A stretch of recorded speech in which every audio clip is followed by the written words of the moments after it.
This is the Hopkinton Conservation Commission meeting of November 10th. And I need to read the script for the remotely conducted meetings as established by the executive order guidelines. So, good evening. This is the open meeting of the Hopkinton Conservation Commission. It's being conducted remotely, consistent with Governor Baker's executive order of March 12th, 2020, due to the current state of emergency in the Commonwealth due to the outbreak of the COVID-19 virus. In order to mitigate the transmission of the COVID-19 virus, we are complying with the executive order that suspends the requirement of the open meeting law to have all meetings in a publicly accessible physical location. All members of public bodies are allowed and encouraged to participate remotely. This meeting will feature public comment. For this meeting, the Conservation Commission is convening by Zoom app as posted on the town's website, identifying how the public may join. Additionally, the meeting is also being broadcast live and recorded by HCAM. Accordingly, please be aware that others may be able to see you, and take care not to screen share your computer. Anything that you broadcast by voice or video may be captured by the recording. Supporting materials that have been provided to the members of the commission for this meeting are available on the town's website. After commission members and staff have discussed each project application on the agenda, the chair will open the discussion to public comment. Members of the public who wish to speak are asked to identify their names and address. 3 minutes will be afforded for each public comment. Finally, each vote taken in this meeting will be conducted by a roll call vote of the commission members.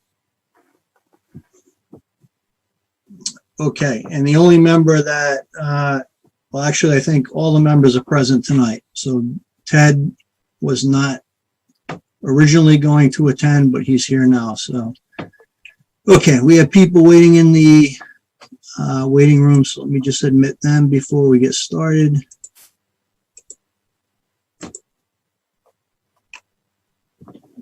Okay.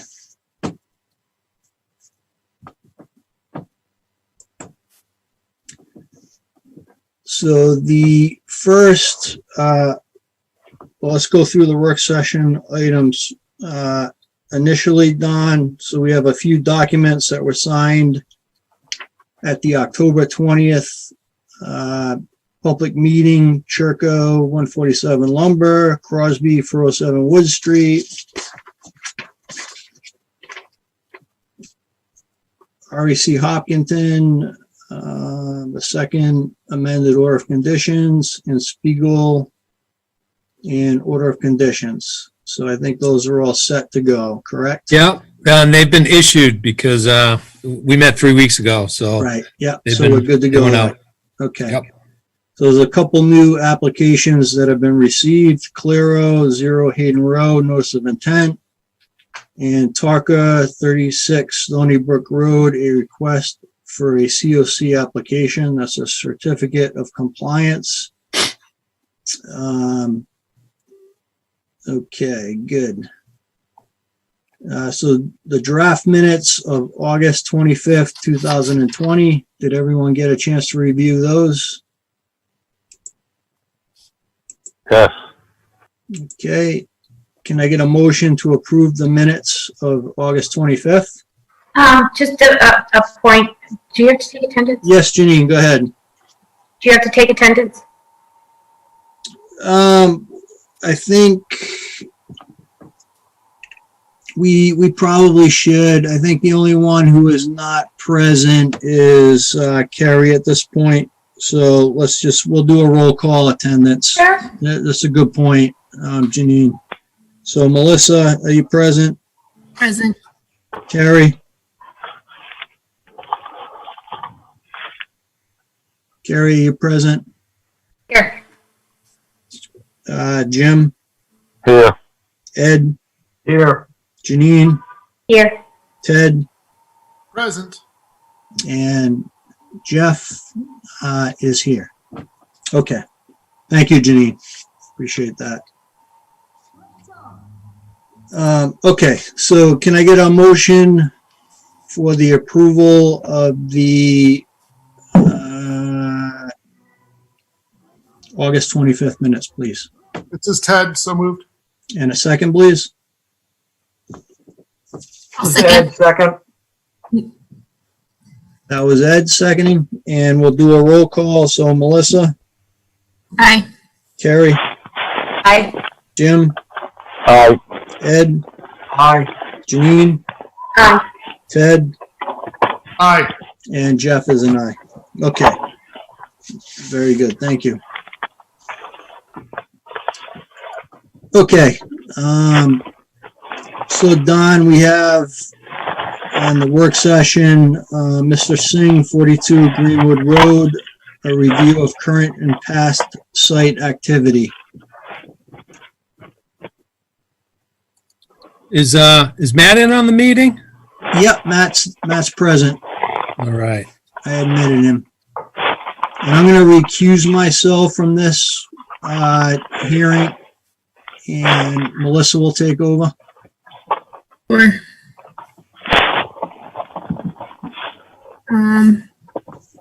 So I think where we left off in the last meeting is that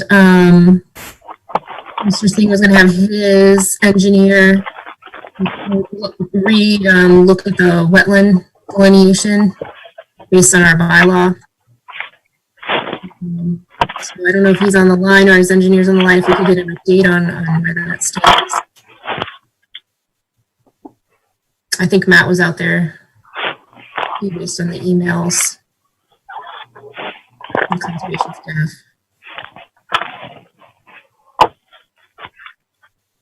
Melissa, Yes, Ted. I think it's Jim. I wonder if we can get Jim to mute his mic until he has something to say.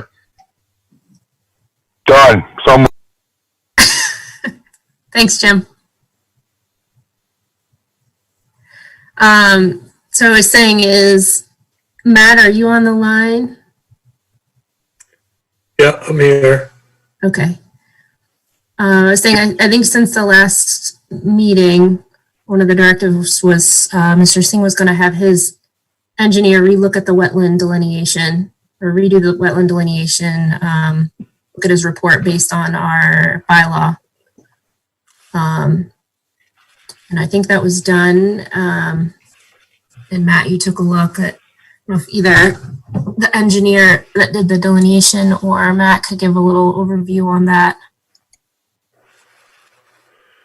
Yeah, so I'm happy to give an overview. So Don and I met the owner out on the site on October 27th to just try and get a feel for possibly where the wetlands either were currently or if there are wetlands that were impacted or how things lined up with sort of these historic maps we had that appeared to show wetlands in the area.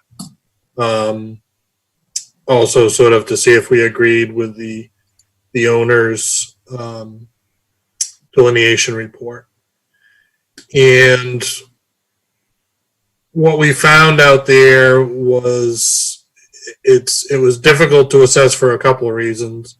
Obviously, the disturbance in the area always makes it challenging, especially where fill has been placed. And what we found out sort of after we had walked around there a little bit, that the current owner's contractor had done some additional vegetation removal sort of along the edge of the area that was disturbed prior to the current owner taking ownership. So it was really lacking vegetation, which, as you all know, is a kind of a key indicator of the presence or absence of wetland resources. So we had to look at soils and kind of do some sleuthing around a little bit. And basically, sort of the conclusion I think we came to as far as sort of options going forward was potentially for the owner to have a plot plan put together that shows the existing conditions, and then overlaying the old wetland boundaries, just so we could get a feel for if those exactly where those historic wetland boundaries fall on the site. Because again, as you can see in the photo in front of us there, it's quite disturbed and a bit difficult to tell exactly where you are. And what Don and I found out there as far as wetland resources, that there were definitely clear wetland resources that may or may not be within 100 feet of the disturbed area, that the owner's wetland scientist did not identify. So I guess we were in disagreement with the owner's wetland scientist evaluation of this site. And then in this area, in the photograph here, we did find an area that exhibited hydric soils. Again, the vegetation was pretty much denuded, although we did find one last chunk of skunk cabbage in that area, which is obviously a bit of a smoking gun that that area may be wetter than it appears right now. So we also did talk to the owner about potentially doing some stabilization in the exposed soils right above there, and he agreed to do some of that work and sent this letter in here saying that they were going to put some topsoil down, seed it, and cover it with hay and put some erosion controls in, which were all very positive things. So I think, and Don, correct me if I'm wrong, but I think sort of the long and short of it was that I think it made sense to stabilize this area the best we could for the winter and then really revisit it next spring when we can see whatever vegetation starts to come back through. Because it wasn't just the disturbance for lack of vegetation up there, it's just the time of year. You know, things have died back, especially something like skunk cabbage really can be no sign of it this time of year, and then you go in the spring and it's all over the place. There were a bunch of these other photos. You can see a few trees kind of toppled over, and actually the soils at the bottom of the trees really showed some pretty good hydric indicators. So I think there's certainly potential that there may have been some direct wetland impacts from the fill that was placed, and potentially from some of the more recent vegetation removal. But I think our recommendation was to really kind of table it and revisit it in the spring when it can be better evaluated, with the caveat that, you know, the upgrading areas be stabilized the best they can for the winter and headed into next spring. Okay. That makes sense to me. And then I believe there were some questions as to the work, the stabilization work, and if some of that was being done on Halt property.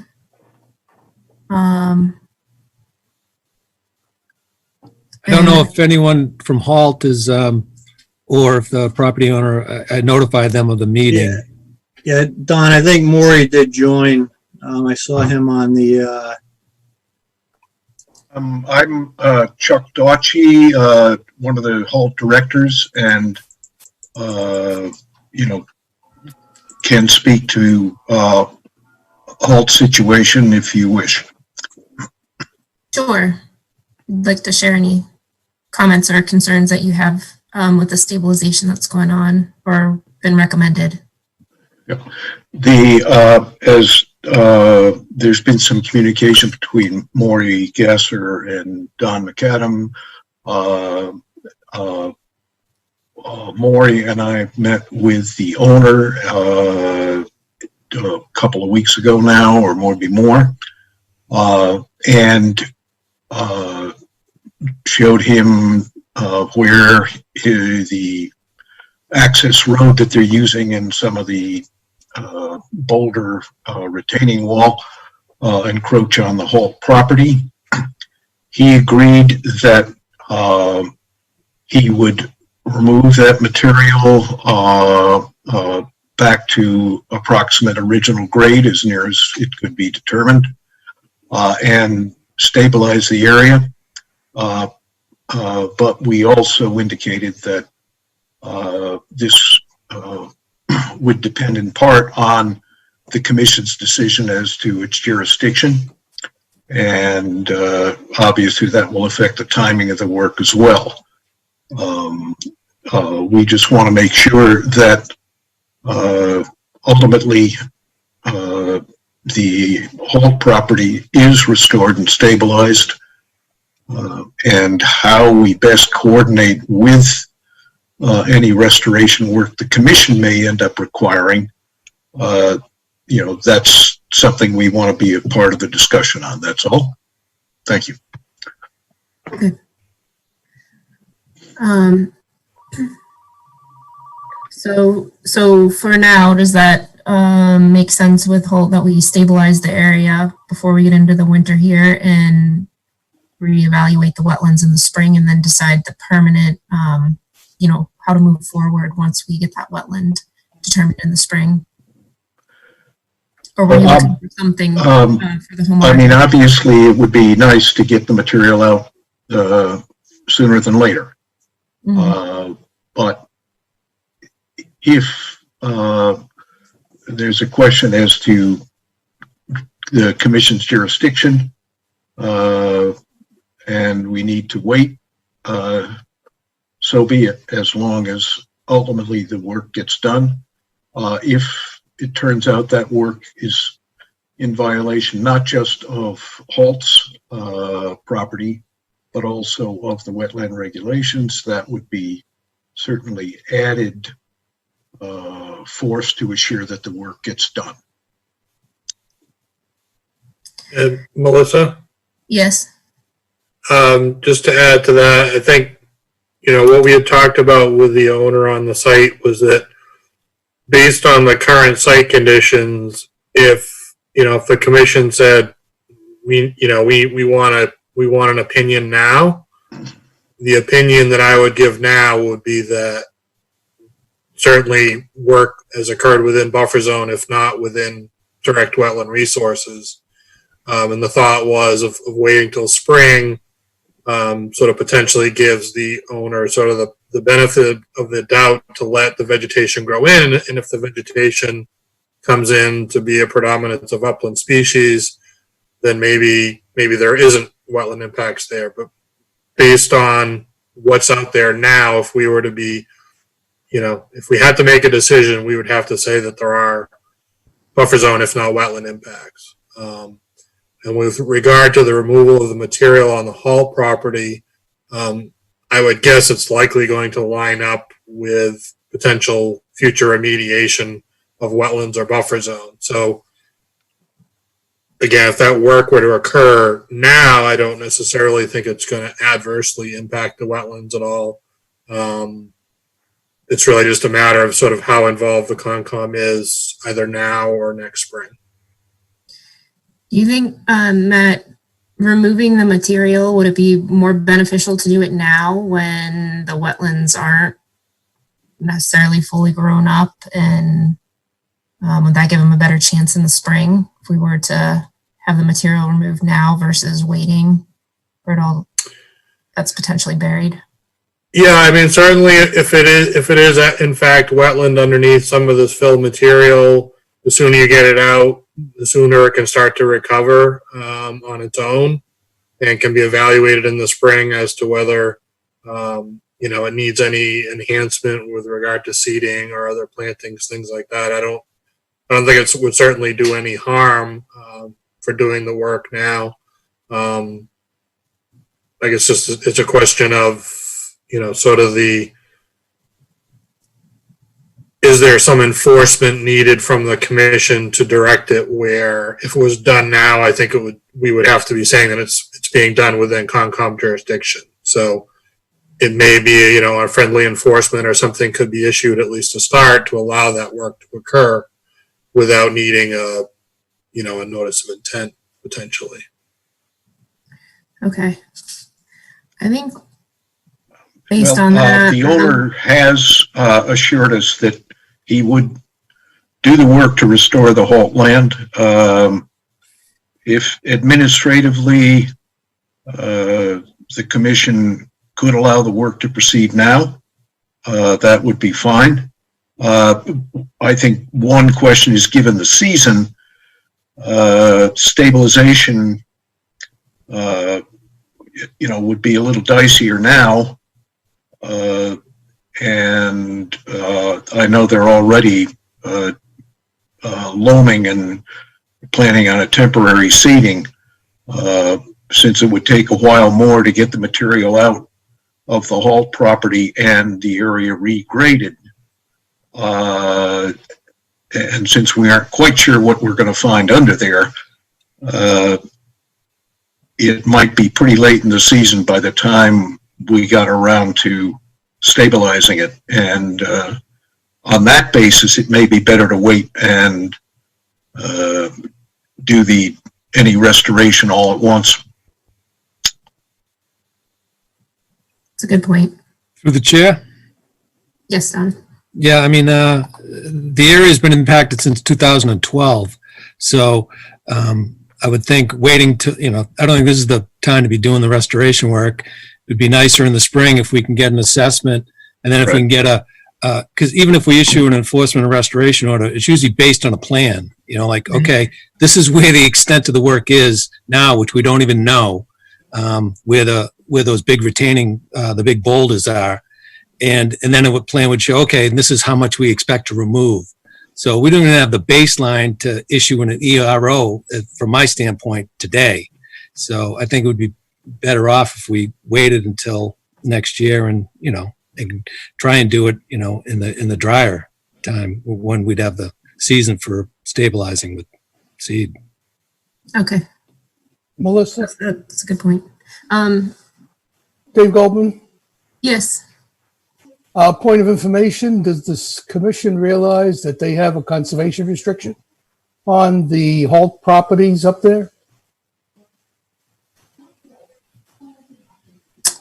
I don't think that's been brought in. Yeah, I don't think that's been brought up yet.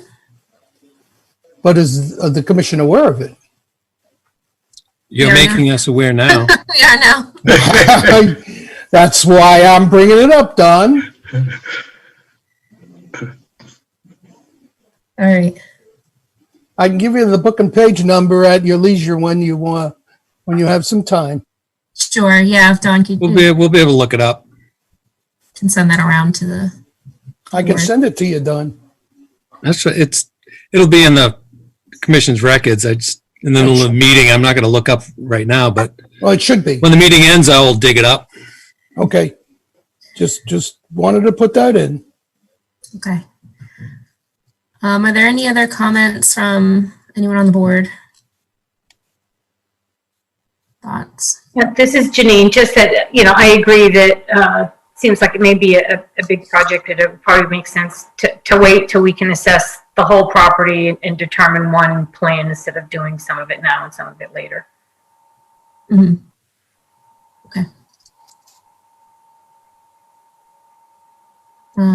Anyone else from the public? Any comments?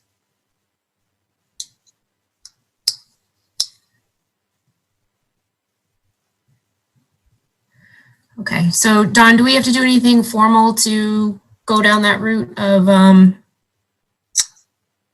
I guess, encouraging or requiring the homeowner to stabilize the site now? And then we revisit this in the spring with a new delineation evaluation and go from there. He's moving forward. I think he's already started this work, the erosion control work. So hopefully he'll have that done.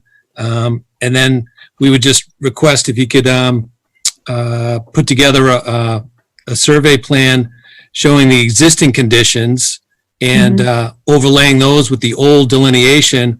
So we just have a baseline, and then we can look to see if we actually think the old delineation is actually how accurate it is, next spring. Right. Okay, and you or Matt could go out once he's got all the erosion controls in place and just kind of check and make sure. Sure, yeah, I can coordinate with the property owner just to do another look before we get into more inclement weather. Okay, I think that would be great.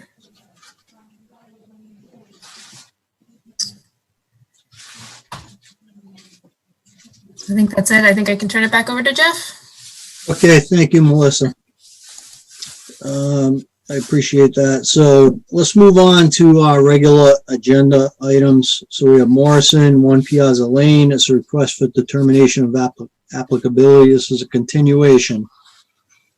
And it's for the determination of the area and boundaries of work related to invasive species removal. We have Mr. Morrison present. Yes, Mr. Chairman. Hi, Mr. Morrison. Do you How are want to? Good, thank you. Do you want to give us an update as to where you are? What I'd like to do is actually have Mr. Waterman from WDA Design Group I'm here. walk you through things here. Okay. Good evening. Good evening, Mr. Waterman. Since our last meeting, I guess it was 2 months ago now, one of the questions was doing an additional data sheet in the wetland to the north side of Piazza Lane, which had projected some buffer zone onto the subject area. So we knew it was marginal on vegetation. We were putting more of an emphasis on hydric soils, but we did go back and applying the data sheet, the wetland vegetation was under the 50% threshold. So Right. we removed those 5 flags. I sent an email to Don back then and Matt, and I chased it down that kind of stony swale towards the lake where the vegetation became clearly greater than 50%, and the soils are still hydric, and tied 4 new flags there. So the updated plan has the new buffer zone in those flags, which projected the just off site. Okay. So I think that addressed the outstanding question on the boundary and the data sheet that was requested then, and the plan you see there is the updated survey plan for the existing conditions. And then the second part of this was the invasive control and restoration planting plan, which we've had our landscape architect visit the site. The area of 1 Piazza Lane there that was subject to some vegetation clearing in the past. Yeah. Okay. So, Mr. Warren, let me stop you there. Oh, I'm sorry. Sure. Yeah. Just because, I took a look at the restoration plan, with regard to the updated buffer zone. This is out of our jurisdiction, obviously, right? Right. So, we, from a commission standpoint, from a broad perspective, we're very supportive of open space preservation and restoration. Correct. This is out of our jurisdiction, however. So, we're supportive of the work that Mr. Morrison has proposed. However, this is really comes down to the Friends of Whitehall and the Hopkinton Area Land Trust determining what's the appropriate, mitigation and invasive species removal here. So, from a broad perspective, we encourage it. And we would like to see the invasive species removed, but, you know, it's really not our place to be an arbiter of, you know, what particular plan gets put in place. That's up to the Friends of Whitehall and Halt. Mr. Chairman, Understood. Ed Harrow speaking as Chair of Yes, Mr. Harrow. Open Space. Yeah, I'd just like to point out that there's a trifecta. It's not only Friends of Whitehall and Halt, it's also Open Space that has to weigh in on this. Thank you. you're welcome. Yeah, Mr. Chairman, this is Jim. Yes, I would say the same thing. Open space, this land is owned by open space. And with regards to the landscape plan or whatever you call what Mr. Morrison submitted, I don't think that the open space's plan is to remove any, any significant trees. So I don't understand why there would even be a landscaping plan. But in any event, it's open space that has the lead, not just Halt and Friends of Whitehall. So, okay. Yeah, understood. And that's beyond our jurisdiction. So, you know, I hate to pass the buck on this, but, you know, it's really not our, you know, jurisdiction or position to, you know, predicate any type of restoration plan. That has to come from the two parties that are responsible for the conservation restrictions. So I'll leave it at that, and let me open it to other comments from the commission at this point. Jeff, it's Jim again. I just point out one other thing. Yes. There were residents on this property. So up until some point, the property had been maintained, probably in similar, I don't know what trees have been lost, but it was maintained for a long period of time. Right. And if anything, you know, it would be no more than restoring whatever was there before. Understood. And I took a look at, I'm not partial to any particular plan, but I took a look at Mr. Morrison's plan. It seems reasonable to me. It seems to address the end result, which is what both parties want to accomplish, which is the removal of the invasive species. But I'll leave it at that. And you know, Friends of Whitehall and Halt can work it out. Crap out of me today. I almost dropped the phone. I was on the phone. Mr. Chairman, can I offer a couple of other comments? Yes, Mr. Morrison, go ahead. So under back to the request for determination of applicability, as Mr. Waterman said, under the current conditions, there was not 50% vegetation in the area that had been flagged previously. However, as I think we commented on the last time we met, this has been a period of extreme drought this summer and fall.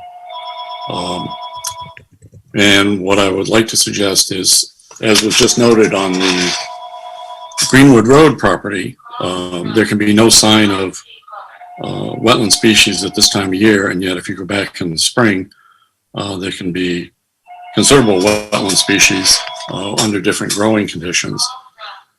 So what I'd like to do is suggest that we continue this to sometime in the spring for several reasons. One is to evaluate the species that are there. The other is, the other 2 points that were raised in the request for determination have not yet been addressed. One was the source of the runoff and potentially intermittent stream water that's coming from within the parcel, as was shown in the videos and the photos that I provided as part of the RDA. If in fact that is an intermittent stream, that would be protected under the local bylaw. Mm-hmm. And second, the commission has not yet reviewed nor assessed any mitigation for the runoff from the town parcel, which is causing direct impact both to BVW and to the lake, even though it's more than 100 feet from the lake. As you know, any runoff that causes impact to a resource area is under the Concom's jurisdiction, even if it is more than 100 feet. So from the video evidence that was provided, we see this every single spring. for a period of anywhere from 3 to 5 months with water seeping out from underneath the site. What the source of it is, where it's coming from, if it's an intermittent stream, if it's runoff, but it's definitely emanating from that parcel, and it is causing an impact to both BVW and to the lake resource area. So for those reasons, I'd like to have you consider continuing this to the spring so that Don and Mr. Waterman and your specialist can go out and see the area probably in March, early April, when those conditions are prevalent. And then also in the spring as the wetland vegetation comes back to life. From my perspective, I think that makes sense. We are in drought conditions. This is an unusual situation, but let me, Jeff. Let me open it up to the other commission members for the. Jeff, this is Jim. May I speak? Jim. So I hear Mr. Morrison raise 2 points. With respect to waiting until the spring, even if the wetland boundary, if we have a colossal snow melt, even if the wetland boundary, even if the subject property is within the 100-foot buffer zone, it's a previously disturbed area, as we call it. It qualifies for a minor project exemption, at least because it's, you could consider it, I consider it pre-existing lawn. So I am absolutely opposed to continuing this any longer, and I'll make a motion after this to close it. And with regard to the stream, I spend a lot of time walking out there. I've seen the photos submitted by Mr. Morrison. I saw Piazza Lane during and after the most recent storms, which were pretty significant. There is no evidence that there's any stream or any overland flow emanating from the town-owned parcel across Piazza Lane. Some of the photos in the RDA show what is a rutted Piazza Lane, which has been since filled and regraded without any RDA or any filings. I don't know who did that work. I suspect it's the applicant. But the road's been regraded. Those ruts are gone.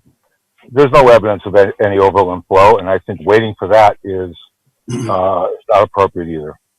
So with that said, I'd like to make a motion that we either dismiss of this because it's not within our jurisdiction, or we take a vote.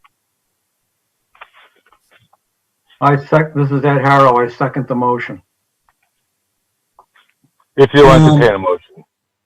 All right, so let's hold on for a second. Matt, can I get your opinion on this? Sure. So my first thought with regard to comparisons of this site to the Greenwood Road site, they're much different situations. The Greenwood Road, the real reason for the deferral on this is we know the site was recently disturbed and denuded of vegetation. The portion of the site near Piazza Lane is not recently disturbed. The vegetation is what it is. Certainly, we looked at it originally during the growing season.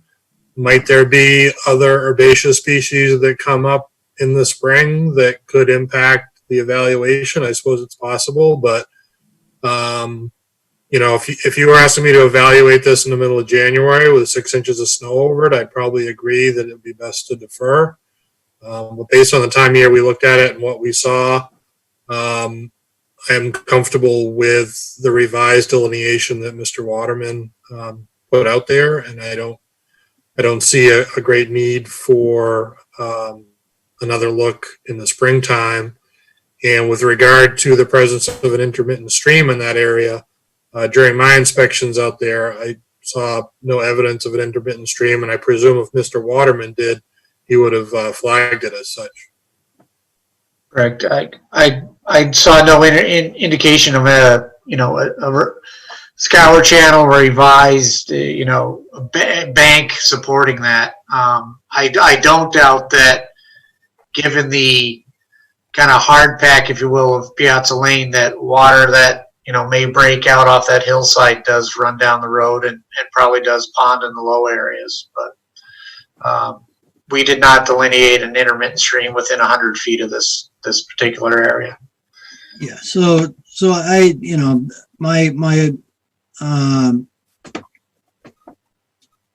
my kind of additional comments to this are, when the buffer zone was originally delineated,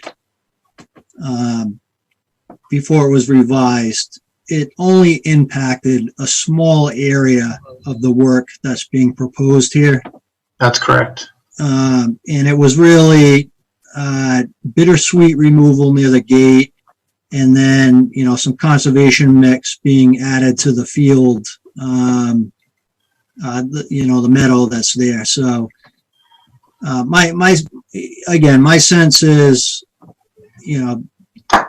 Friends of Whitehall and Halt are trying to accomplish the same things, which is the removal of the bittersweet and the restoration of the project. So, I think, I have to lean towards, based on the evidence, that this is a negative determination.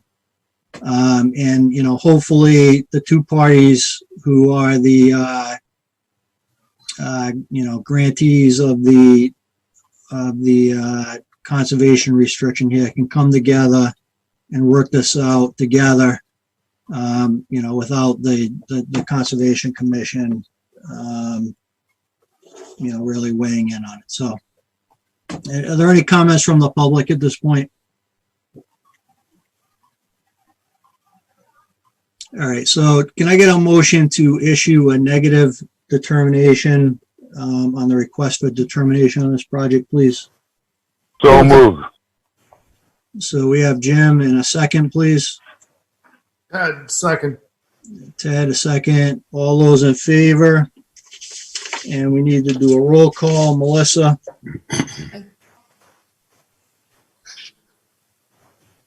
Melissa there? Carrie? Melissa's an aye. Carrie? Carrie's an aye. Jim? Aye, negative. Ed? Aye. Janine? Aye. Ted? Aye. And Jeff is an aye. So again, I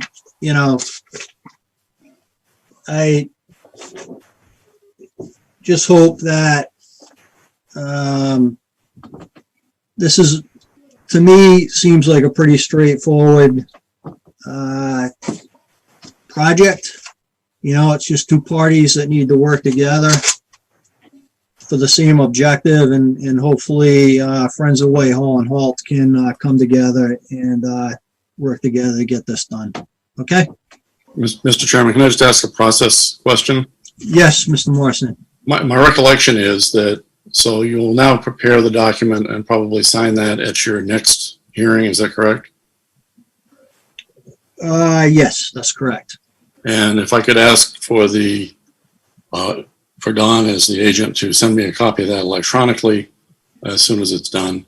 I have to tell you, I have no choice other than I can either appeal the RDA or I can contact the DEP in the spring for an enforcement order relative to the impact that's being caused to BVW and to the wetlands on the lake there in the area. So I don't want, I prefer not to go that path, but I don't see that I have a whole lot of option here. Yeah, I mean, Mr. Morrison, I would prefer you don't go down that path either. I would hope that the parties can come together and work out a reasonable situation. This has nothing to do with the removal of vegetation on the property. It has to do with a longstanding issue of runoff coming out of the property, which is now controlled by the town. And what can or should the town do about that? That was an issue that was raised in the RDA, hasn't been addressed, and I don't know how else to proceed. I'm open to suggestions. No, I thought that we agreed earlier on in the discussion that would be the runoff coming down into the road would be discussed as another situation. It wasn't, it wasn't bundled in with this particular hearing, but if you feel differently, then Well, it's it's not a matter of feelings, it's a matter of state regulations. Agreed. Whereas I had the legal right to apply for an RDA on property that's owned by the town, I do not have the legal right to provide an application for an NOI on property that's owned by the town. Why the state makes that distinction, I don't know, but they do. So that leaves you either in enforcement order territory or appealing the RDA, unless you've got other suggestions. Jeff, may I say something, please? Let's hold on. So let Mr. Morrison, let Don and I take this offline. Okay. And I'd get be back to happy you. to talk to you guys offline as appropriate. But Okay, let's do that rather than holding up the meeting, if that's Yep. okay. Yeah, please. Okay, thank you, sir. Good night. Yeah. Thank you. No, I think we're going to move on at this point. We made a motion. And Can I closed please it. make one comment? Yes. I'd like it Jim. too. That is that this, I cannot find any example anywhere of an applicant appealing a negative request for determination. I mean, it just flies in the face of what an applicant typically wants, is a negative determination. So appeal it, but I would think the DEP would scratch their heads as to why it was being appealed. Yeah, it's within his right to appeal it. So if he wants to appeal it, he can. I don't think it actually is, but okay. All right, I'm done. Sorry. Okay, yeah, no problem. All right, Mrs. Peters, did you have a comment? Oh, I didn't think I was on. Yes, I'm really rather disappointed in this meeting. You made your determination based on the information that came from the wetland scientist. And I had the feeling that the Conservation Commission did not want to accept that. I also made the observation that in spite of the fact that this work was done under a SISMA grant that was done by Open Space, that there is a great reluctance to include open space in this discussion. And on several times when there was an opportunity to add open space, or maybe start with open space, there was a reluctance to do that. And that's disappointing because it seems biased to me. Well, there wasn't a reluctance to do it, Mrs. Peters. We had our consultant, Lucas Environmental, go out and review the boundaries of the wetland that the applicant's consultant had indicated. Okay. We refuted them. We disagreed with the boundaries. So that led to the area of impact, or the area that's being proposed to be the area that's being proposed to be worked on in the removal of the invasive species was not under the jurisdiction of the commission. So, you know, we are very highly confident in our consultant. They do very good work. So I disagree with your assessment, but I'll leave it at that. Well, I won't drag it on, but I have no problem with the assessment that the wetland person, it was the facts as I stated them and my impression of that, and I would just like you to think about that. Mr. Chairman, Yes, Ed. this is Ed speaking as the chair of the Open Space Preservation Commission. I have several times attempted to interject to point out that the conservation restriction very clearly mentions 3 parties, not 2. One of which is open space, and open space has reserved rights to do the work that we did. Thank you. Got it. Okay, thank you. Let's move on. Okay. So, Valley's 76 Pine Island Road, this is a notice of intent. It's a continuation for dock, accessory structure, and accessory structures. All right, Mr. Valley, are you with us? Good evening, Mr. Chairman. Jim Vallis, present. Vallis, I'm sorry. I Not at all. apologize for the mispronunciation. How you doing tonight? Very well, sir. Yourself? Good, thank you. Okay, so you want to just give us an update on where you're at, please? Do you want me to do that, Jim?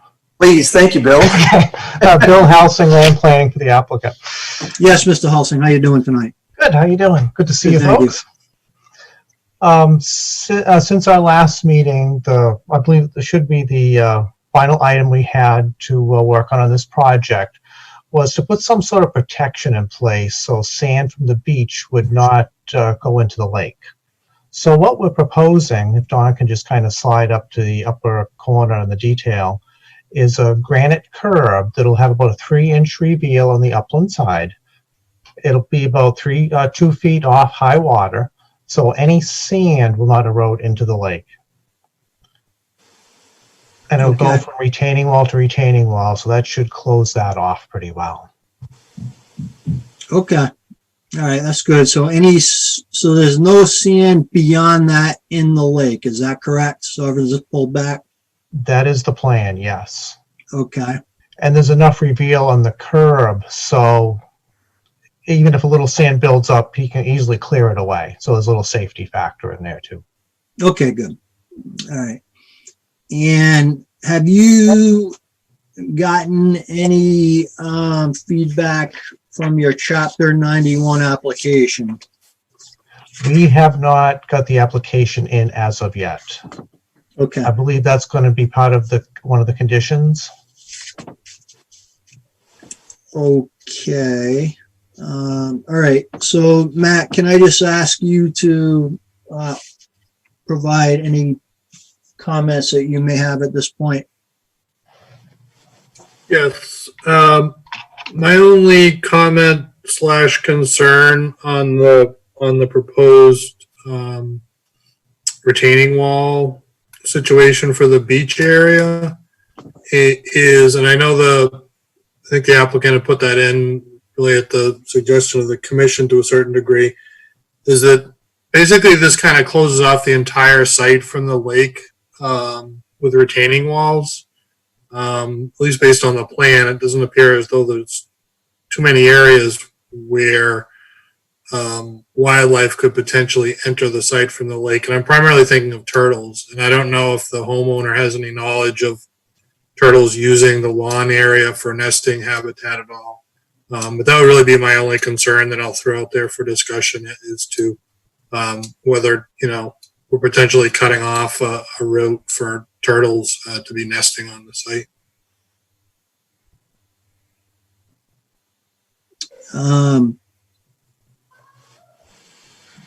Well, my kind of, with everything that's going on this property, my sense is that turtles aren't going to be coming up there to nest. It's lawn area, the patio.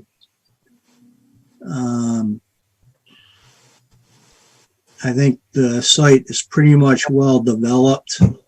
Matt, so I would think the turtles will be looking for alternative places to nest. But that's my sense. Through the chair? Yes. I guess I would just ask if the homeowner has any knowledge of observing any turtles in those areas. That they probably have the better indication. I mean, turtles will use areas that you'd be surprised where they will go, in areas that you would think are pretty disturbed. Mr. Chairman? Let the owner respond. Ed first. Mr. Vallis, have you seen any turtles on your property at all?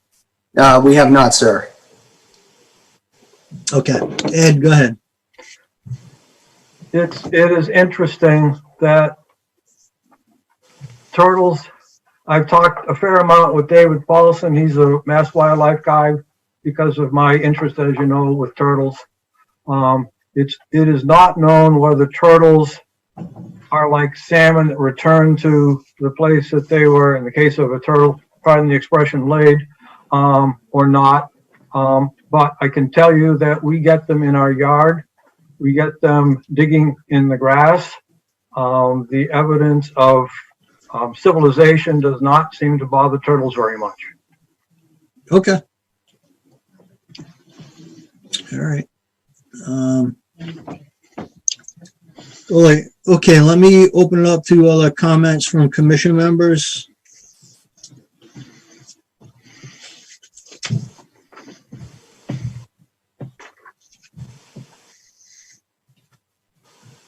So, all right, comments from the public at this point. Malcolm Page, 74 Pine Island Road. Yes, Mr. Page, how are you tonight? Very good, thank you, sir.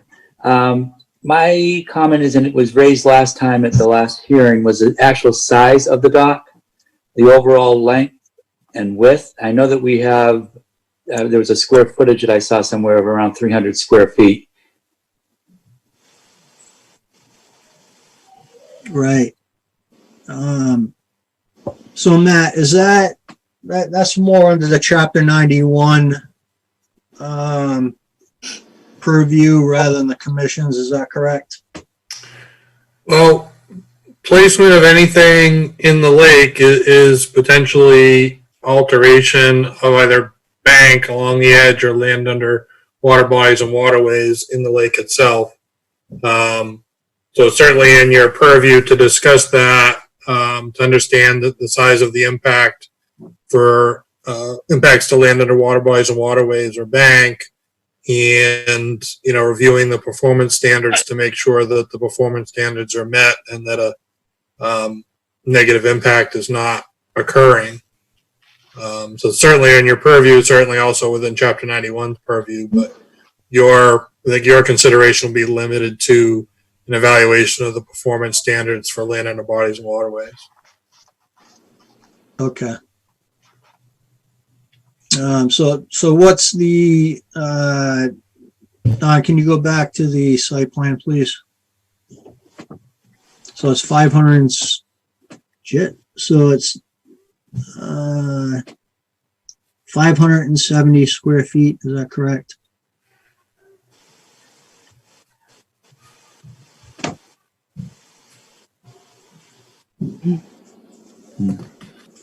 Which one? I like that.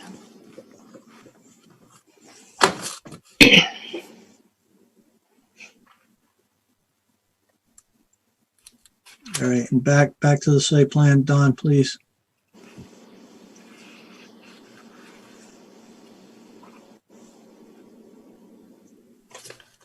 I mean, I personally don't have a problem with it. But I'll open it up to the other commission members.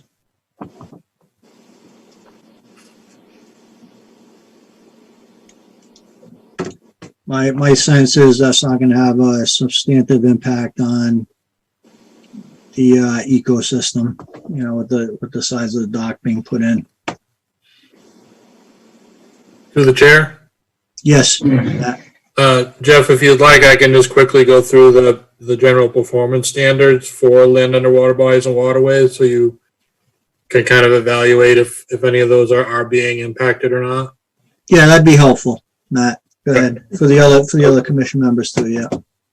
So this is under section 10.56, section 4, general performance standards of the Wetlands Protection Act regulations. So it says where presumption set forth in 10.563 is not overcome, any proposed work within land under water bodies and waterways shall not impair the following. 1, the water carrying capacity within the defined channel which is provided by said land in conjunction with the banks.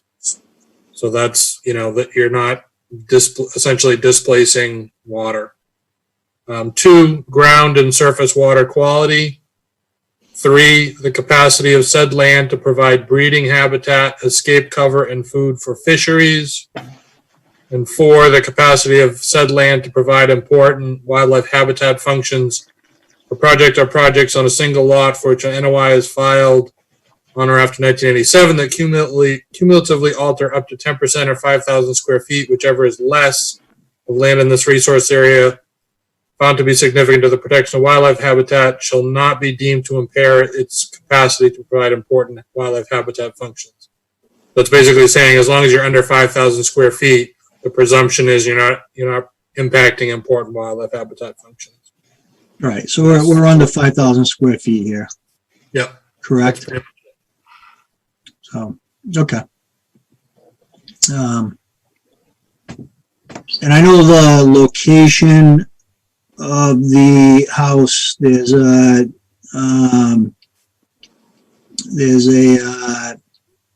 inlet, close where there's plenty of wooded area, for species to, I'm looking north, Don, or actually south of this. I don't know if you can scroll south. Maybe it's not probably shown on this plan, but okay. So let me open it up to the other commission members for their comments.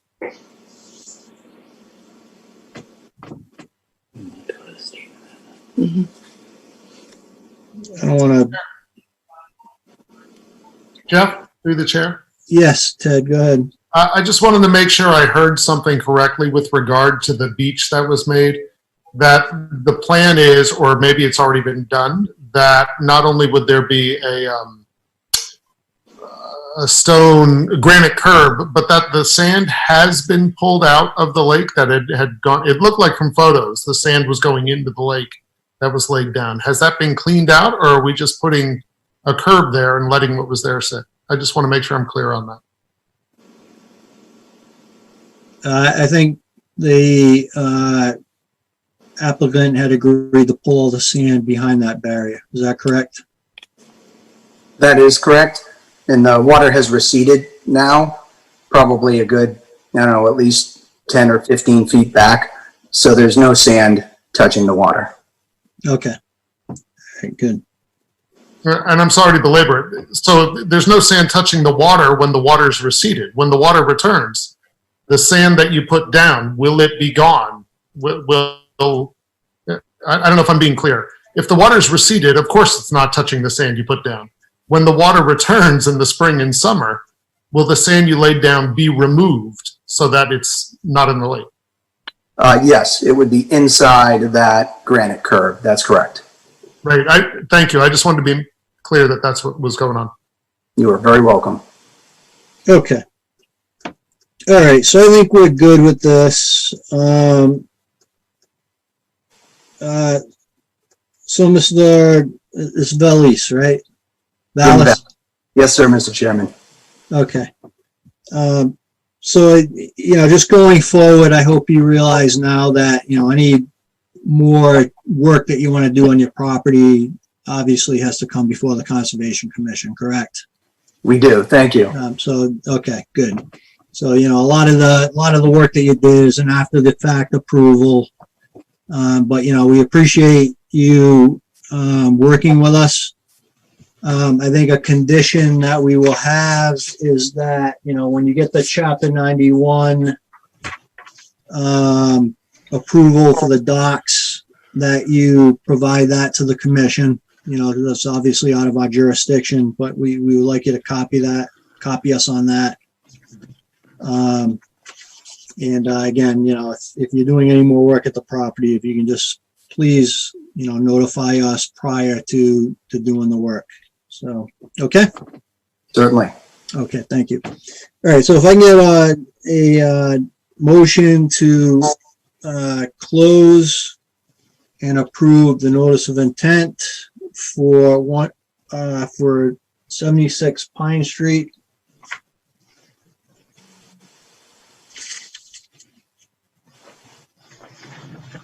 Is there a motion, I'll please? make the motion. So Melissa made the motion, and is there a second? Second. Carrie seconded, and we'll go through the roll call. Melissa? Aye. Carrie? Aye. Jim? I'm going to abstain because I think I missed one of the meetings where it was discussed. Okay. Ed? Aye. Janine? Aye. Ted? Aye. And Jeff is an aye. Okay. Very good. Thank you. Great, Thank thank you you. very much. Thank you. Good evening. Okay, have a good night. You as well. Okay, moving along to 114 Pond Street. This is a request for determination of applicability.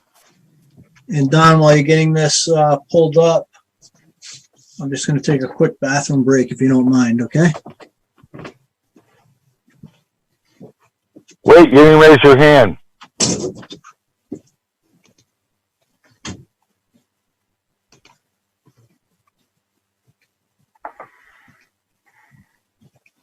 Hey, Don, can you play the theme song from Jeopardy, please? I'm going to try and hum it. Yeah, sure. There you go. Well, we need something in the background, right? Don just went to the bathroom. What happens if he doesn't come back? Carrie or Melissa, you got to take over, right? I guess. Carrie's turn. Hope he doesn't slip. I wonder, is this a continuation or is this new?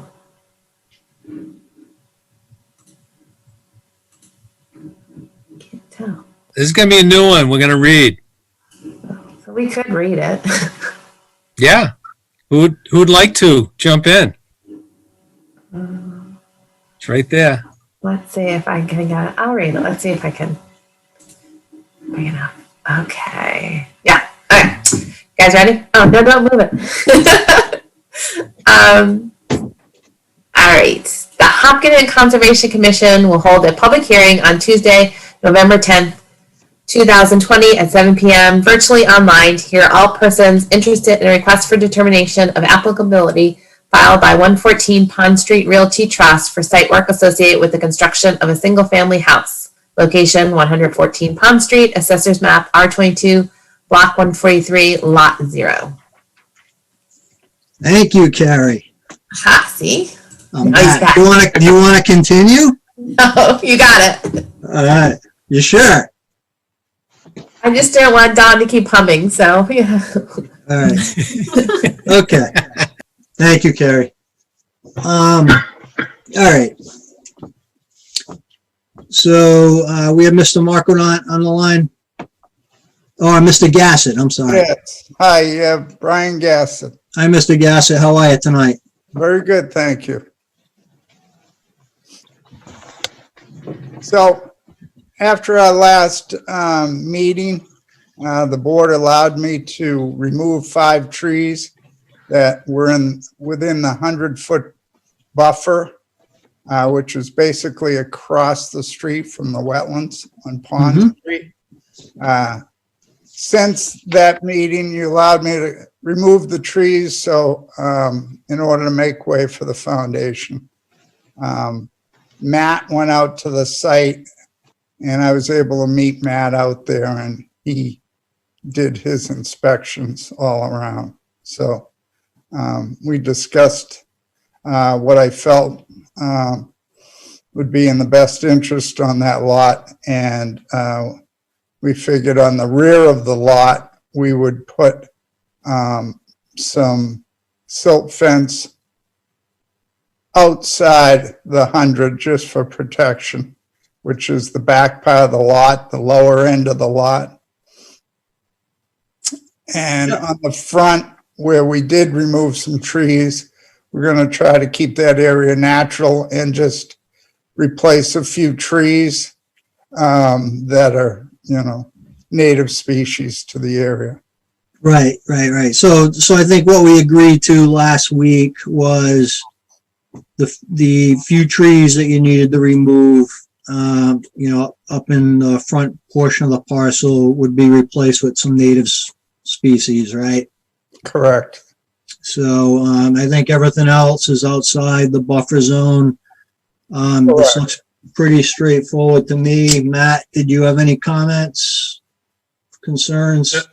No, the project itself is very straightforward, really. The comments that I came up with based on my site inspection were more related to work around the wetland resources off-site, and I They're there in the application. There was some dumping by neighbors around or in the wetland, sort of in the back of the property. Yep. And then, yeah, in the picture there is fairly extensive. But I don't think it really relates to Mr. Gassett at all. It's sort of a separate issue that we can take offline if you want. Yeah, we can have Don send out some, this isn't related to the applicant, but Don, if we can put some letters together to neighbors, just letting them know that they shouldn't be dumping the yard waste in resource areas. That's a separate issue. Yep. But, yep. Go Yeah, ahead, we Don. send educational letters like that periodically, so we can follow suit with that. And I'm sure the property owner doesn't want the material being dumped on his property anyways, but okay. I think this seems pretty straightforward to me. Are any public comments? All right, if I can get a motion to issue a negative request for determination. So moved. And a second, please. That's Jim. Ted, second. Ted, second. We'll do the roll call. Melissa. Aye. Carrie. Aye. Jim. Aye. Ed. Aye. Janine. Aye. Ted. Aye. And Jeff is an aye. Okay. Thank you, Mr. Gassett. Have a good evening. Thank you. You also. Thank you. You're welcome. Okay. Mastriani, 0 South Street. This is a notice of intent to construct a commercial building, and I need to read this one. Bear with me for a second.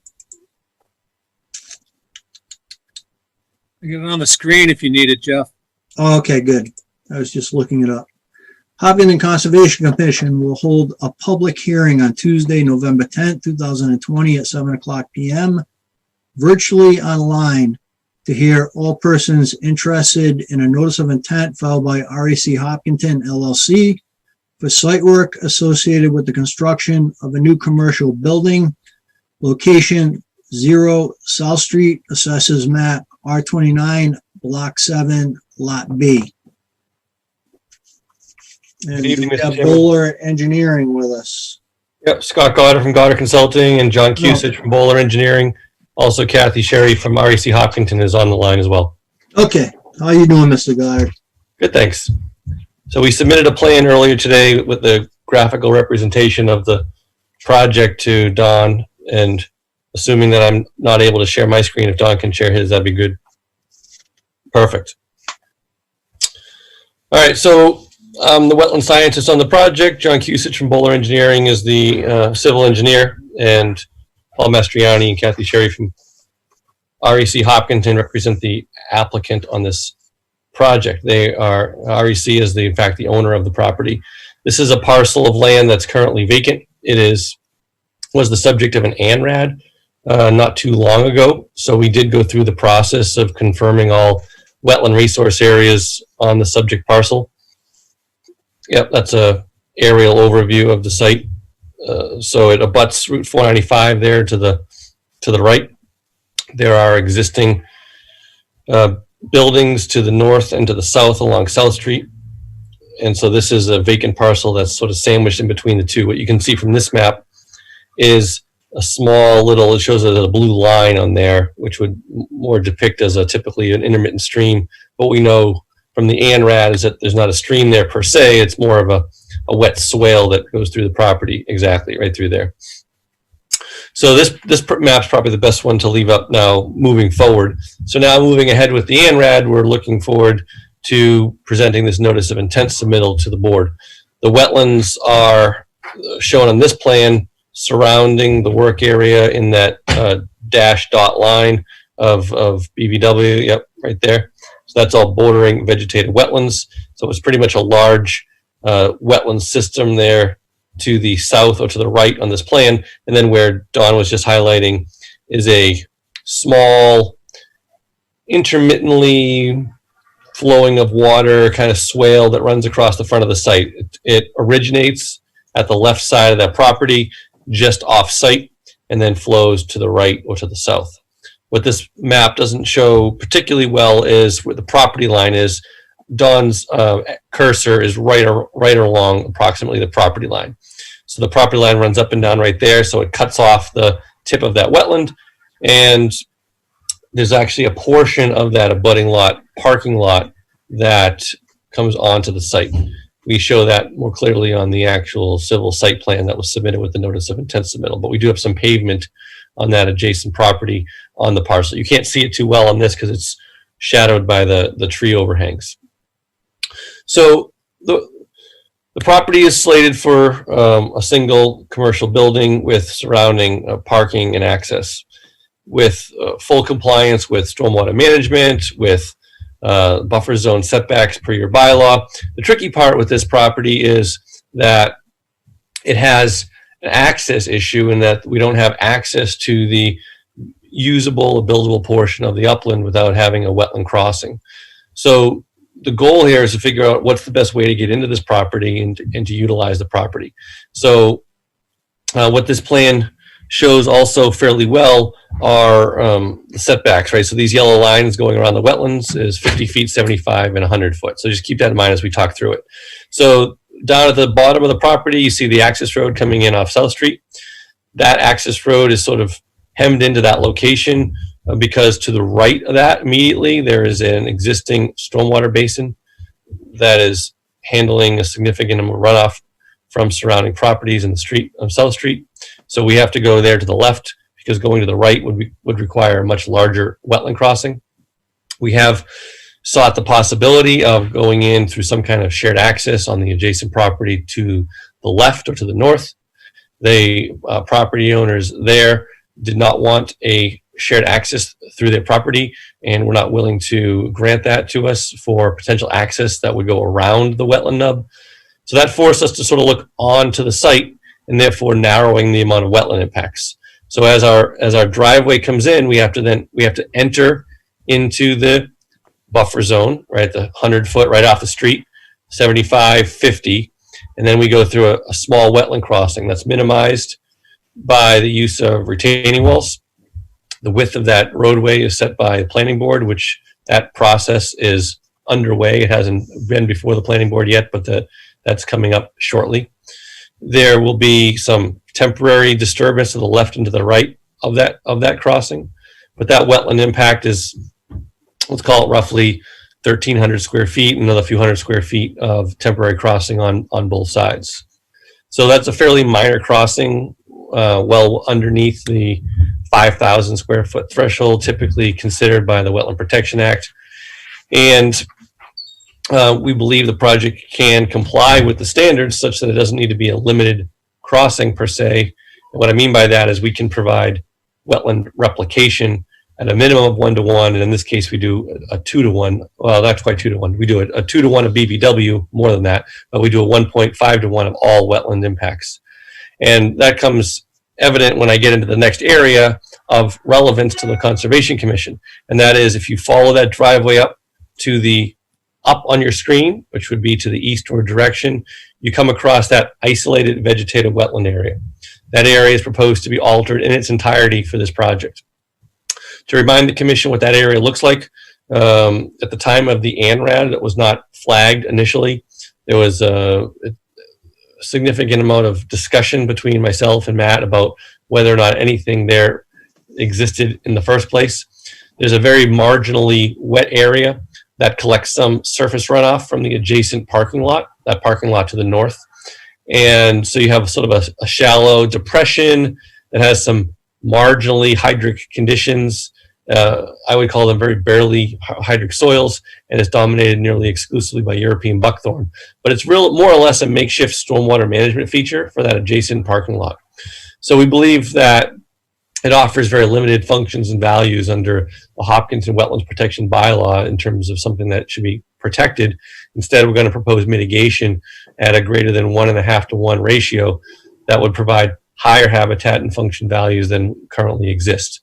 Furthermore, the stormwater management that would it would serve from that adjacent property will now get sort of enveloped into our existing stormwater management system on site. So that water will receive more treatment than it currently gets, which is effectively just slowing it down and letting some of it soak into the ground. So that isolated wetland area, not jurisdictional under the Wetland Protection Act, but yes, jurisdictional under Hopkinton's bylaw per our ANRAD, is over 3,000 square feet in size. So when we add the IVW and the BVW impacts together, we have in excess of 5,000 square feet of BVW and IVW impacts, which we're proposing replication at a 1.5, greater than 1.5 to 1 replication area, which is located in the front right portion of the site. So Dawn, if you can put your pointer down in that area, that would be along the street. Yep, right in there. Exactly. So it's an ideal location, easy access to the street. There's a very gentle wetland gradient, I believe very easy to replicate. And we have submitted a restoration and planting program with the notice of intent package. So then those are the wetland impacts directly. The rest of the project here shows in gray a surrounding parking lot around the, oops, we lost the screen. There we go. So the yellow, of course, is the building. The gray area surrounding it is the parking lot and the bays around the back.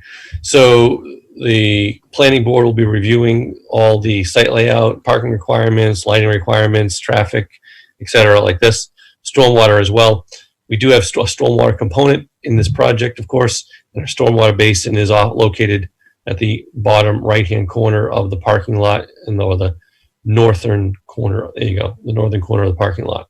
So that helps the project to satisfy the Massachusetts stormwater management standards for all runoff generated by this project. If you look at the remaining buffer zones, now that we're into the site, the outermost yellow line is the 50-foot no disturb from the naturalized wetland. And we're honoring that as a no disturb zone with the exception of the access point.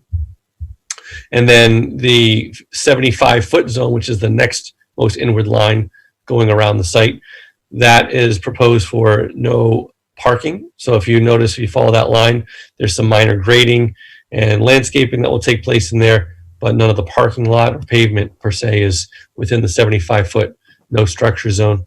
The 100-foot buffer zone is the most inward line. Okay. And when I say 100-foot buffer zone, I'm not including the 100-foot buffer zone 75 and 50 from the IVW. Those, for reference purposes, are shown in dashed blue lines. Okay, those are relevant insofar as it allowed us to create a fee structure in the bylaw application, so a sizable fee was submitted to accommodate for that. But those buffer zones won't be part of this project at the end of it, were we to fill in that isolated vegetated wetland. So for the purposes of this demonstration, the yellow lines are what we're going on. So my expectation as the commission will need to send this out for peer review of stormwater and receive comments from your peer reviewer as well, Lucas Environmental. Furthermore, DEP is not yet issued a DEP file number or its own comments. So that's probably the appropriate initial presentation on this project.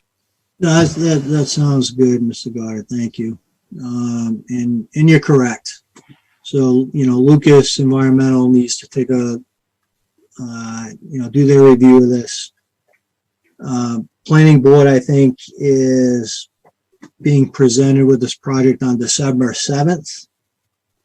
That's correct. So, I would suggest that you just, the fee that Beta has given us was $6,000. So it would probably make sense to just go forward with that now, as opposed to waiting, another month to have the planning board request it, and you can kind of get ahead of the curve there with the stormwater review. One question I had was regarding the access from the property that Mr. Mastriani, from the adjacent property that Mr. Mastriani bought this from. So they're denying access from that location. That's correct. Through the chair? Yes, Don, go ahead. Past practice, the commission has requested written confirmation Yeah. of such denials. Yeah, so that's, it's just, the Mr. God, it's a self-imposed hardship, kind of, Well, I understand issue the concern we're and questions of the grappling with commission. here. What's that? I do understand the comments and questions about the access. We can make some efforts in the written correspondence category. My understanding, speaking with Mr. Mastriani, is that this is as a result of some verbal communications that he has had with them. So we can look into that a little further. Okay, that'd be good. Thank you. Okay, so let me open it up to the other commission members at this point for their comments or questions. And Matt obviously hasn't had a chance to look at it yet, so I'm sure he doesn't have any opinions at this point, but. Yes, I have a question. Yes, Melissa, go ahead. For the wetland replication area, what is that, what would that entail? Is that going to entail taking down trees, and how invasive is the wetland replication to what is there today? Well, yeah, there is a vegetated buffer zone that exists. There's no question about it, right? So trees would come down, it would be regraded to a lower elevation, proper soil put in place at the correct elevation, correct area, and replanted with native high wildlife food value species. But essentially the whole site is not disturbed, so there's really nowhere that is currently disturbed that you could do any mitigation as opposed to, disturbing a forest. That's correct. It is a naturalized site. There is a high density of invasive species throughout the site, particularly European buckthorn. If you look at the site, the entire northern half of the site is heavy European buckthorn throughout its entire reach. But you're right. There would have to be some trees removed, and the natural buffer zone in part would have to be altered. That's a short-term process that we go through on a lot of replications in order to create a long-term net benefit to wetland areas.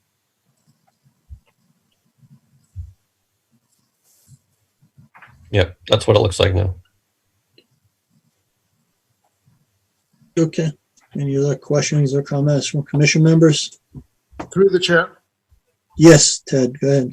I don't know if my question is appropriate for our committee, so please, Mr. Chairman, say so if it's not. Regarding access from the neighbors, from the adjoining property, is it appropriate to ask whether the neighbors simply say no, or whether a financial agreement can't be worked out? To me, those are two different issues. I don't know if that's an appropriate question, though.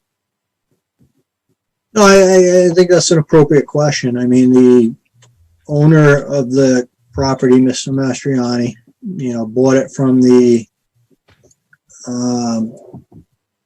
other property owner. So, whether there's some type of easement that can be agreed to, a financial arrangement, they need to look into that as an alternative to the wetland crossing. So I think that's an appropriate question. So then, as the paperwork that Don mentioned, I would like to know why something can't be worked out, if it's a money thing or something else. So yeah. Okay. Any other questions or comments from commission members? Through the chair. Yes, Carrie. So, my comment is, as you mentioned already, it's undisturbed right now, and this looks like a lot of disturbance in the buffer, like a lot of pavement, a lot of buildings. So I just want the applicant to be prepared to discuss what alternatives were looked at and why it's not feasible to get at least most of that out of the 100-foot buffer. Okay, thank you. Questions or comments from the public at this point? Okay. Let me just look here. I don't see any hands raised. Okay. All right, so we'll continue this out. The next meeting is November 24th, Mr. Goddard, or December 8th. Which one would you prefer? Let me actually, I know Kathy and John are on the phone. With respect to the planning board's upcoming meeting, Kathy or John, if either one of you could chime in on the continuation date, would it make more sense to go out to the first December meeting on this to give some time for us to correspond with the abutter as well as get the planning board process started? Or even the December 22nd may make sense if your planning board meeting is on December 7th. Because our next meeting is December 8th. After that might not give you a time to prepare appropriately. Yeah. I think the preference would be the 8th if that were possible. That would give close to a month for the peer reviews to take place. And that way we can start working through any of the technical comments that we may have. Okay. So if that works for the commission, I think that would be our preference. Yeah, you can do that and then always continue it if you're not prepared. So. Okay, great. Thank you. You're welcome. Okay, so can you please send Don an email just requesting that extension? Yep, I'll send that right now. Thank you. John? Yes, Carrie. Sorry, go ahead. Chair. Also with the timing, I'm a little concerned about the driveway because we're getting a lot of pushback from the planning board and the fire department. So I'd be very curious once you guys do that, you're hearing what feedback you get from that. Absolutely. Okay. Yep, understood. So I guess we'll request a continuation to December 8th then. Okay. Thank you, Mr. Goddard. Thank you. Okay, have a good evening.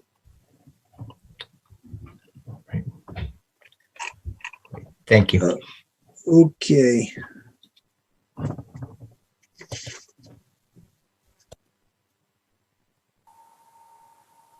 So Don, we'll send the proposal over to them for the beta review for the $6,000. Excuse me, I thought, are we going to get piggyback? Are they going to pay the planning board to retain Beta and then we get copied on Beta's stormwater review? As that's a standard practice. I requested a scope from Beta because they did not submit an application to planning board. Right. So I think we'll let Beta take the lead under planning board and not retain them? No, I think what I said during the discussion was that we would take the lead on the Beta review so that it doesn't hold them up for another month. Oh, well, we'll need more filing fees, consultant fees to do that. All they did was submit $6,000 and that was based on the standard for environmental review and construction monitoring. Right. Right. So we could reach out to them in regards to, just crack open the regs, in regards to consultant fees. Fee schedule 1.4. Yeah, so we have our fee for Lucas. Right. To do their scope, which Lucas had estimated, $8,000, but we'll initially we'll request a retainer of what was it, 6,000, right? Right. This is the consultant fee cost based in the regs, and these are from 2002. So they estimated the project cost between $500,000 and $1 million, hence giving us a $6,000 consultant fee. Yeah. And typically, this is based on retaining an environmental peer review and construction monitoring throughout the life of the project. But then the regs go on to say the consultant fees are due to the commission prior to the initiation of the project. Should a project require additional consultant review from outside experts, the estimated amount of this consultant fee shall be paid in advance of such review. So basically, and typically we get Beta's information for free because the applicant pays the fees to the planning board. Hence, we don't have to, Yeah, but right. No, so no, I if we agree want to with that. retain Beta, we should be asking the applicant to pony up the fees that were spelled out in the Beta proposal. correct. Right. 'Cause Right. That's what I'm suggesting. Right. So So rather than waiting, what I'm suggesting is, to accelerate the process for the applicant rather Okay. than having them wait a month and then request the Beta fee to do the review. We as a commission request the applicant to pay for Beta's fee so they can start the stormwater review now. right, because normally the commission would look at the scope and decide if they want to retain Beta. So Yeah, so it Sounds sounds like- like kind of standard operating procedure, but this is a little different, so they submitted, Beta submitted the $6,000 proposal. Let's just submit that to the applicant and get them to pay it and begin the stormwater review. yeah, Beta came up with a scope of 4,450. Okay. Sorry, I'm blind. I'm looking at the email here. Yep. Okay. Right, and the applicant Yeah, submitted okay. $6,000 And $6,000 based on the for regs. Locust. Right, Locust. Got it. right. Okay. So, all right, I'll reach out to the the applicant to ask him to pay this. And once we get this money, we'd initiate Beta to start the process. Yep. Does that make sense to everyone on the commission? I don't want to. I'll email the applicant and I'll CC the leadership team, the chair and the two vice chairs. Okay. Does anyone disagree on the commission with that course of action? I guess is the question. No. Okay. Okay. All right.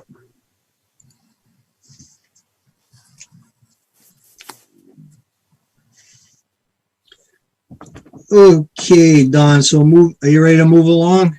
Yep. So we're on Falcone 34 Huckleberry Road, continuing with the work session items. Minor project exemption.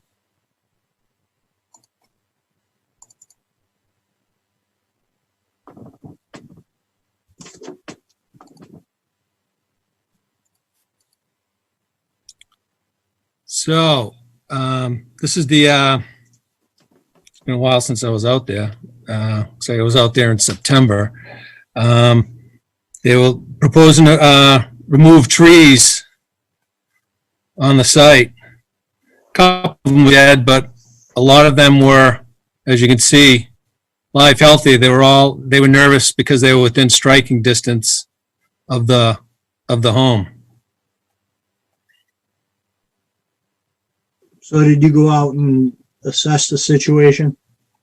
Yep. So, what's your professional judgment? Are they a risk to hitting the home? The pine, yeah, I mean, obviously, tall, mature pines like that they're all along the edge here. They're within striking distance, but typically the commission would, and obviously they're not in the lawn, they're along the edge of the area that's undisturbed. And typically for dead trees, the commission would look to get them shortened so that, the height isn't a problem. Some of them are very close, so you might be taking them fairly low. You might not get much of a wildlife snag out of them. But the ones that are further back that are live, same kind of thing. You'd probably just want to have it cut and dropped into the woods without damaging the other trees the best you could. And you typically ask for mitigation for the live ones, and and not for the dead ones. I can't remember if he proposed, I'd have to look at this again. Yeah, so they're proposing to replace the live trees with, obviously smaller ones.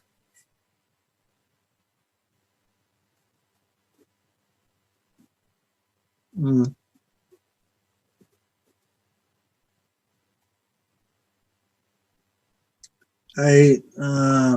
So they're all white pines. Don? There were a couple of hardwoods up in here. All the green ones were pines. The green ones are pine, the blues are hardwoods. Yeah.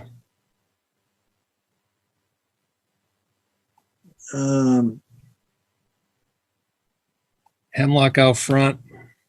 What's the who's the applicant? The Jim property owner, Falcone. Mr. Okay. Falcone. All right. And we had an old filing for this. Deep file number 1881222. Sorry, I don't think I brought. Maybe I brought it in. I mean, so you went out and looked at it, Don. Are the white pines close to the house? I mean, do they? Yeah, I mean, yeah. Okay. These were huge trees. Yeah, I'm fine with those. Sure. They have shallow root systems. They tip. And they're on a hill. I don't know if you can tell. This is a steep grade from here. It just dropped. The land just drops right off. Yeah. So yeah, these are all growing on a bank, if you will. So what are the hardwoods?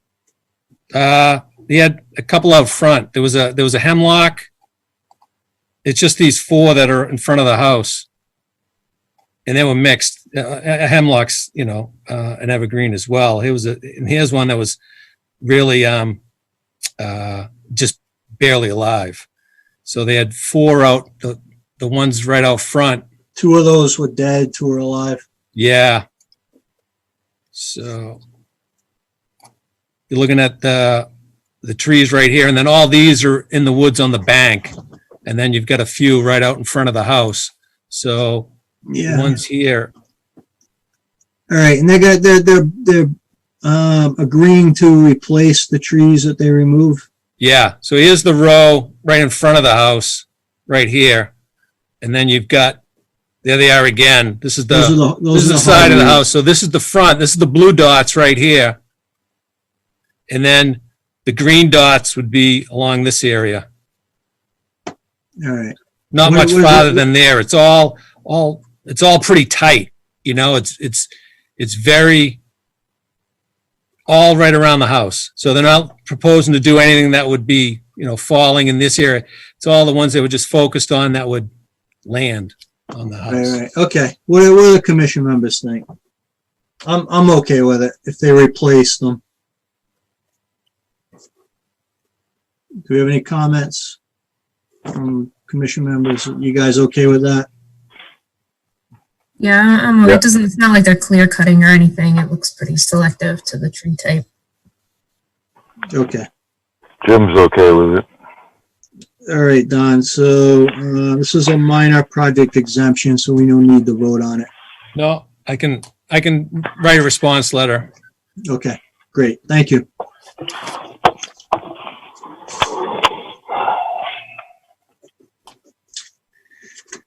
Okay, so Highland North Corp, 34 Stony Brook, project change request. Yeah. What's going on with that one? Through the chair? Yes, Ted. Sorry to interrupt. I'm suddenly having real connectivity issues and I'm moving around my house trying to get connectivity. I think I'm going to say goodnight tonight and let you guys wrap up without me. Okay. All right. All right. Thank you, Ted. Thanks for joining, by the way, because we weren't expecting you tonight anyway. So appreciate it. Have a good evening.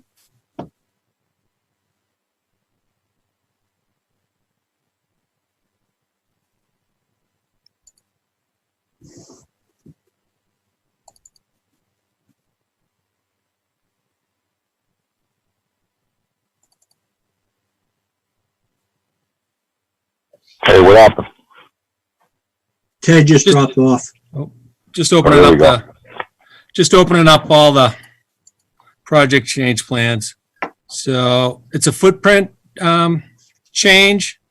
So I believe the black line was the approved, the red is the proposed, noting the new footprint is going to be less impervious than the approved one. I think he spelled it out here. All right. You know, it's going to be Looks less. looks pretty straightforward. It's less Yeah. impact, right? I would say so. Okay. Sounds good. If I can get a motion to approve the project change requests Janine, I'll make the motion. in a second. Melissa, I'll second. All right, and we'll do the roll call. Melissa, Aye. Carrie, Aye. Ed. He dropped. Oh, Ed dropped. Oh, I'm sorry. I thought you said Ted. Sorry. Ed. Jim, Aye. Janine, Aye. and Jeff is an aye. Ed is, I think he's gone. Okay, so that's Yeah. 5. Yeah. Yeah, he's not showing up. Okay, so I guess the Trail Coordination and Management Committee, that was Ed's request, right? Or was it to you from Oh, no, that was Peter LaGoy, right, sorry. Yeah. Okay. So, you want to bring up the site plan, Don? Snagging it now. So I just grabbed a GIS. I guess this is the parcel the Trails Committee is interested in. Yeah. So this is down on Haywood Row Street on the Milford border. Right. Yeah, that's the town line right there. There's 2 houses that were recently developed. And the Trails Committee would like to buy the one highlighted in green there. And they're asking for, it's basically all wetland. They're asking for the commission support on this. So I don't have a problem with it. I mean, I don't think they're going to be able to sell it to anyone anyways, but if CPC wants to buy it, I'm okay with it. I'm willing to support it, so I wanted to open it up to the other commission members for their opinion on whether they want to support this decision or not, this request. Jeff, it's Jim. Hey, Jim. Hi. Yeah, I definitely support it, and it's obviously come up at CPC, but it's not CPC buying it, right? It's just CPC granting funds to someone else to buy it. But I'm all for it. Okay. Otherwise, somebody someday will come in with a house or a subdivision there, notwithstanding the wetlands.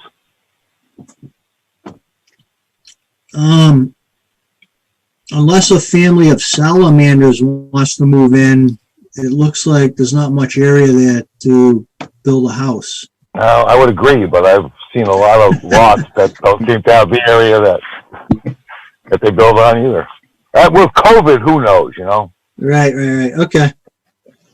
Okay, so let's take a vote to support the request for what is it? Sorry, Don, it's the Trail Coordination and Management Committee that's proposing to buy it with CPC funds. Correct. Number 7, right there. Okay. Request support of CPA application to CPC. All right, so I got a motion to that effect. I'll make that motion. All right, Jim made the motion in a second. Second.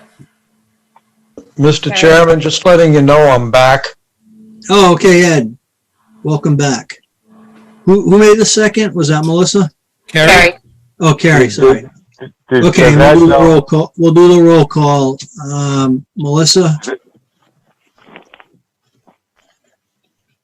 Carrie? Aye. Ed? Aye. Jim, Aye. Janine, Aye. and Jeff is an aye. Did we lose Melissa? So is No, that I'm just- here. No, Oh, she said okay, I'm aye. sorry. 6. Okay. Yeah, Melissa said aye. It came in a little muted Okay. connection, I think. Okay, and public forum requests, Don? Yep. If I may, Yes, Mr. Doshi. yeah, Chuck Dauchi, member of the Trails Coordination Management Committee. I'm not sure why this, the parcel we just voted on, was the only one that was brought up. There is another proposal before TCMC, or I'm sorry, from TCMC for CPC funds that, you know, for whatever reason, appears to have been lost in the shuffle here. But it is to provide a stone dust surface trail that would connect from the south end of the center trail through the tentatively through the woods to field 11, and from field 11 following an existing woods road that would then connect to Mr. Mastroianni's subdivision, a route that has already been reserved for it in the subdivision plan, out to the cul-de-sac at the end of the Chamberlain Street extension. This would provide a bikeable route for residents of the subdivision to the school complex. It would also connect with a less intensive trail development that would loop back to the south section of the center trail, providing, again, more extensive connections and enabling bikers and runners to avoid the narrow sidewalk along the loop road. Yeah, that certainly sounds like something that I think the commission would endorse. We don't have it before us though as a formal agenda item, Mr. Dashi. So I could probably screen sharing come up with a plan, but I'm not. we don't need a plan right now. It would take a few minutes. We don't have. Yeah, Don, go ahead. Would any of that trail work be going through the commission's jurisdiction? And you may want to. Yes. You may want to, because you're a regulatory authority under state law and the town's bylaw, you might not want to be endorsing something that then later would become before you. No, I'm saying that I'm not endorsing it per se. All I'm saying is it sounds like something that the commission could endorse. And obviously, if there's, regulatory implications associated with that, that are under the commission's jurisdiction, that would need to come before us for review. Yes, there will be work within the commission's jurisdiction, including bridging what is where there was an old washed out culvert on a small intermittent stream. No, that all sounds good. We love trails, so we look forward to seeing the the information when it comes before us formally, Mr. Dashi. Okay, thank you. Thank you. Have a good evening. Okay, Don. So public forum requests, we had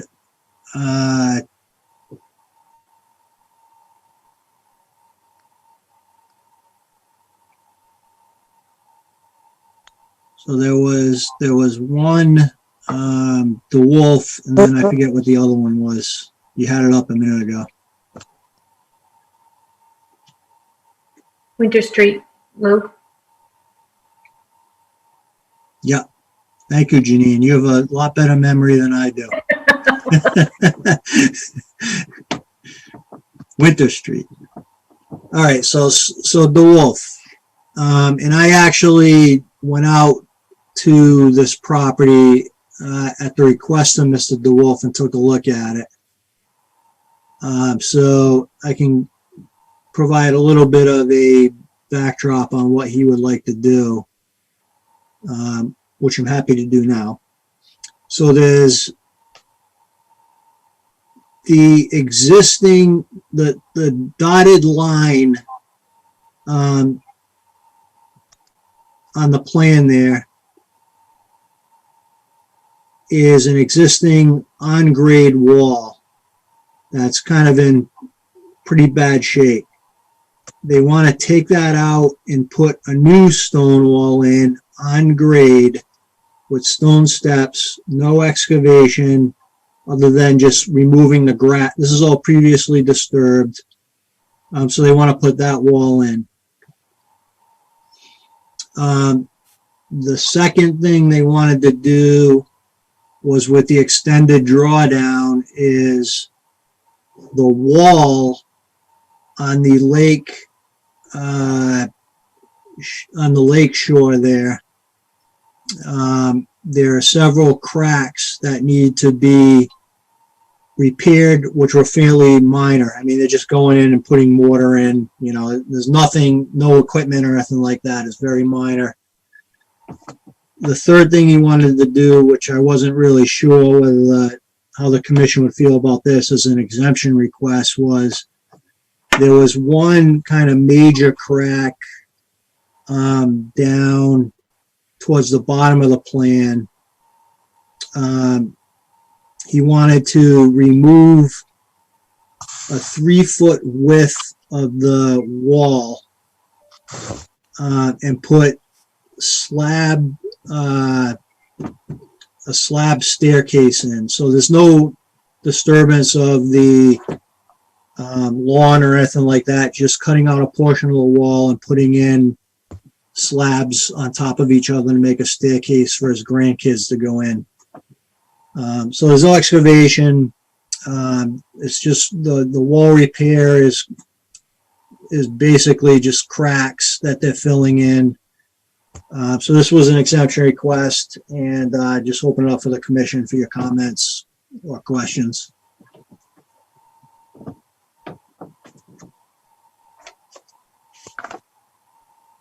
And by the way, the reason that Mr. DeWolf felt compelled to reach out to me was because he worked with me on the town pound refurbishment.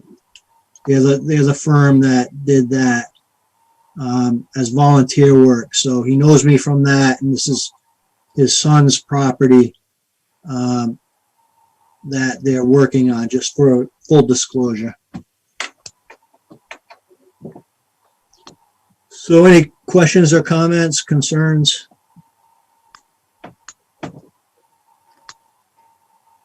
I don't think I have a problem with that. Looks pretty straightforward. The stairs, I mean, it's still going to be stone. Nothing's going to be able to wash away or erode down there because you're just replacing concrete with stone basically in that wall, right? Right, yeah. Through the chair? Yes, Don. I mean, if this plan is correct, and if they're just gonna, so like on this one, they're putting stone steps and it's going like, you know, beyond, let's pretend this wall exists, you know, and then they want, say it was a continuous wall and they wanted to punch a hole in it and then put another slab here, transpose this over to here. If you were going to put a stone step here, in essence, you'd be putting it on land underwater, you know, so as long as the steps are going to stay within the bounds of the wall, it seems pretty straightforward. But if they're going to, you know, extend steps into beyond that line, it's work in the resource area itself as opposed to buffer zone. So as long as it just stays within that footprint, it looks like it'd be okay, but. That's what it's diagrammed as, right? Don? Right, exactly.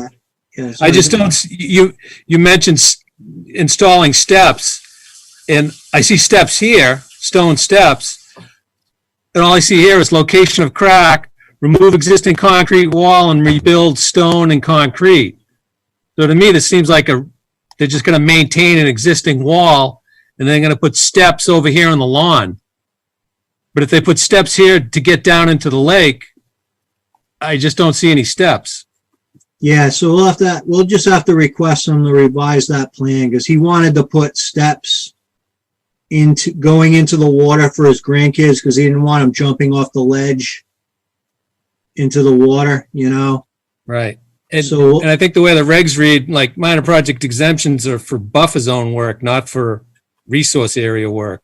But obviously that, you know, you guys interpret the regs, you know, so. Through the chair? Yep, go ahead, Matt. I think I agree with Don. I mean, any work along that essentially that retaining wall forms the bank of the lake at this point. So work on that retaining wall, other than I think, you know, minor repair work as you described, I think removing and modifying it would be work within bank and potentially work within land underwater bodies and waterways, just to clarify Don's point. All right, so that would fall under a notice of intent filing, which they are planning to do anyways, because they're modifying the residence. They're going to rebuild the house and do some work up top, so they can put the wall in, the steps, and do the repair work. We'll just have to tell them that they can't do the steps in the wall along the shoreline, Don. Through the chair? Yep. Well, if they were preparing to do, it sort of goes back to like the one we just did with Brian Gassett, where he was gearing up to do an application and wanted permission to do a little work before the fact, you know what I mean? Do the work and then file an application after the fact. Yeah, if they were going to do stone, you know, steps down here, yeah, the time to do it would be when you're doing an extended drawdown, you know, which would be coming up in that December, January timeframe. Right, So, which is what they wanted to do. They wanted to take advantage of the drawdown. so if the commission was amenable, you know, if that's what they were going to do, if they're going to put steps in here, you might want to, you know, you might want to say, okay, we're amenable to you doing the work, but we require after the fact filing, you know? Okay. Jeff, this is Yeah, Jim. So to do that, we would have to be agreeing to something that we're not going to be discussing. That is, I think what you're saying is they can put the step under, you know, go past the water line, you know, past the wall, and then do it after the fact. Or that's what I'm not sure. I would want to have that discussion. So if I thought they were only going to put it up to the wall. Right. So Yeah, when I discussed it with them, it's only up to the wall. Right. They're not putting steps in beyond the water line. Right, so the step, the bottom step, if you will be in line with and no further than the existing wall. Right. That's what I was wondering. And then the steps would go this way and they'd cut into the buffer zone. You know, they cut into the lawn to have the you know, the step might start here and end right there. Well, I didn't know if it was going to look like this or look like that. Well, for me, if there's any question, then I think they should do it under a notice of intent and none of this after the fact stuff. Yeah, it's whatever you guys decide. You know, kids are just going to jump off the wall anyway. We can tell them that. I mean, the wall's like 3 feet high. So, I mean, we're talking 3 steps. I mean, it's not. Yeah, they should be able to just keep it back. What's that? The wall back. They should be able to just have the leading edge of the bottom step be in line with the wall that's there. Right. That was the intent. Yeah. And then So if that's what they're doing, I'm okay with that. So we'll just confirm that that's what they're doing? Yeah, it'd be nice to get a revised plan that just says, yeah, this is where the steps are going. They will not go beyond this line. Be nice to get something like that. All right, let's have them do that, Don. Okay. If that makes okay, if that's okay for everyone for the exemption request. Right, because then it wouldn't be going into the lake, you know? But if they want to put steps in the lake, it's not an exemption request. You know, they'd have to file a permit application. But if they can keep it this way, you guys sound like you'd be amenable. Parallel to the wall. Yeah. No work beyond the existing wall. Right. Okay. So we don't need to vote on it, Don, if we can just issue them a letter, just, outlining what we discussed. Yeah, subject to you guys want to see a revised plan before I issue a permission letter. Correct. Okay. And I'll talk to Mr. DeWolf as well, just to let him know, just to clarify, what we're thinking. Okay. And then Winter Street. Yeah, I just wanted to give you guys an update because we had those the series, and there was kind of some communication issues. This was like the 30 trees they want to take down, right? Right. And we had different. I basically. All right. Let me just step back. Let me get my memo up. Gave you guys a breakdown on what the trees were, but I just want to grab the different sketches that came through. This is the most recent one that came in, and we had a previous one. Did you go out there and look at them, Don? Yeah. So, I think, just the commission will defer to your professional judgment as to what you think, is reasonable to take down and shouldn't be taken down. I don't think we need to go through every single. Okay. No. Yeah. But I just want to let you know, based on this sketch, they basically were, this was one of the previous ones.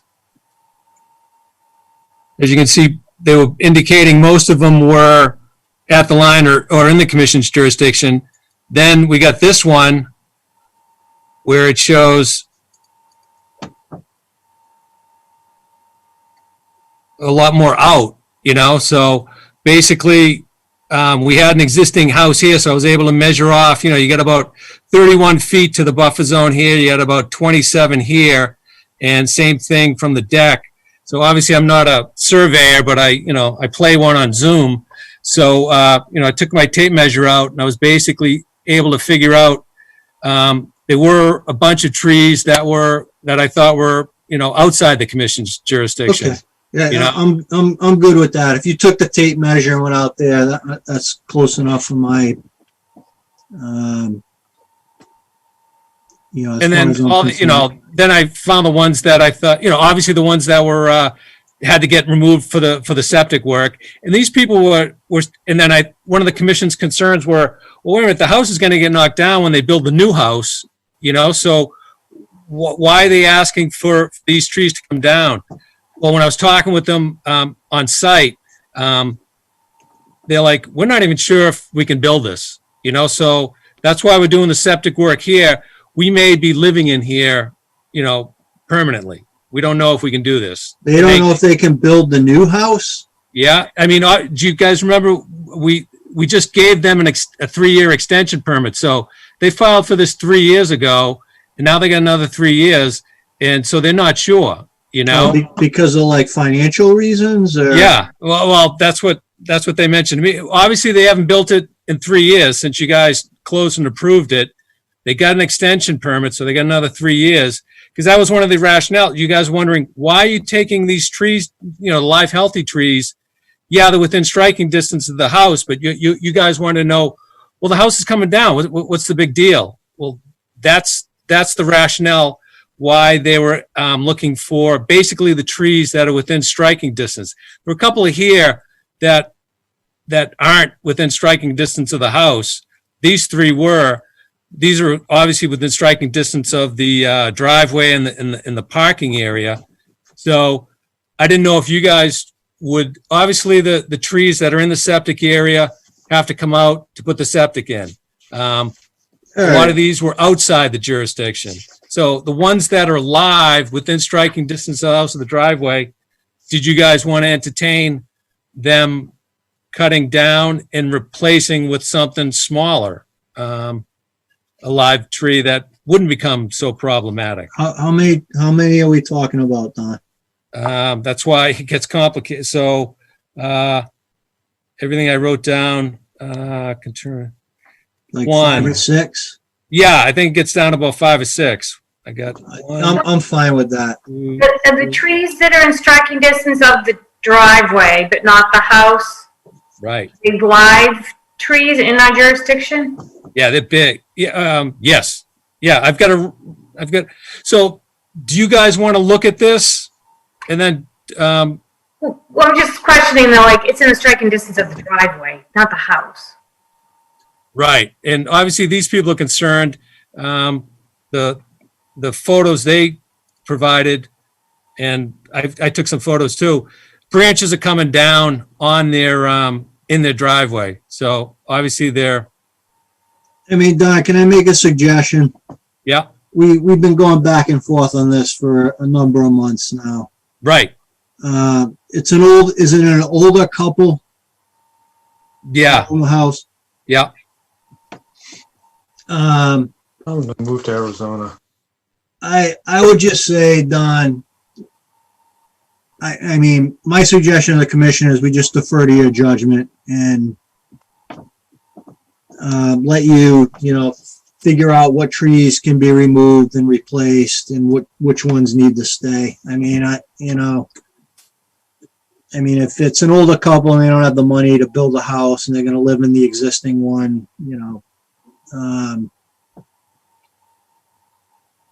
that's my sense. What do the commission members think? I mean, Move to Arizona. I agree. I trust Don. Yeah, I mean, Donna, are these trees much different than the rest of the trees? I mean, it's they live in the forest.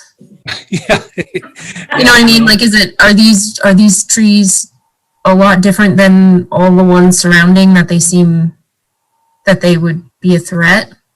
Yeah, I mean, you know what's scaring them is like this one. This one came down right in front of the house. Yeah. You know, I mean, it doesn't seem like they want to cut all the trees down to put in more lawn area, right? No, they're just really, They're concerned about just hitting the house.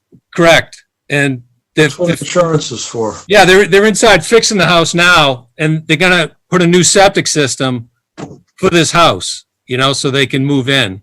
So Yeah, I mean, is everyone okay with Don, taking the lead on this and kind of going through and figuring out which trees can be removed and which need to stay? Yeah, I think that's fine. Like I said, they're not clear cutting. It's certain trees that are bothering them. Right. I don't have a problem with that. and it got reduced, the amount of trees that were actually in our jurisdiction too. And they're not taking all of the ones that are outside the jurisdiction, So yeah, they've gone through and selectively. It's just, were you guys amenable to having them replaced? I leave it in your capable hands, Don. That's my suggestion. Is anyone opposed to that? No. All right. Okay, I think we're good. All right. So just in closing, I wanted to, I think what I would like to put on the agenda for one of the meetings in December, Don, is just kind of continuous improvement kind of action item, and to ask the members to think about over the next, 4, 5, 6 weeks, what we can do as a commission to kind of, improve the process, improve what we're doing. Maybe if there's any tweaks in the bylaw that need to be addressed, and Don, you probably know better than any of us on that. Maybe we can set aside like a half an hour, either on December 8th or December 22nd to talk about that. Does that sound okay to everyone? That makes sense? Yeah, that's good. Thanks, Jeff. Was this prompted by any particular feedback or complaints, or it's just for No. to improve? No, it's just, we haven't had any complaints or anything like that. It was just something that, it's, from a personal level, every year I try to think about, ways you can kind of, from personal, professional level myself, so I just wanted to kind of apply that to, the commission as well. Makes sense. Just. It's also good to look at the bylaw. It's been, several years. Things have changed. There may be some things that we want to do. Yeah, definitely. And to Don's point today, the fees. Maybe we need to relook at the fees because we're not asking enough, right, Don? Yeah, and it's funny, when we were talking about how the municipal finance laws changed going to the 53G, and we thought everything was spelled out and we'd have to change the regs. But me and Anna were just talking about this. The only thing that's really spelled out is the consultant fees, whereas the form itself, because it's all spelled out here, but everything is done in the regs as time, two minimum hours consultant fee. But then if you look at like a typical NOI form, if I can grab one, where would they be? But anyway, if I just grab someone's NOI, that's Yeah. like significantly underfunded. Just like Ellie's scope came in for the commercial building at I think 79, and we had it as 6. So yeah, it seems like it might be a little outdated. But if I can just find it. Yeah, that's right. Things have changed over the years, right? Right. Including obviously fees.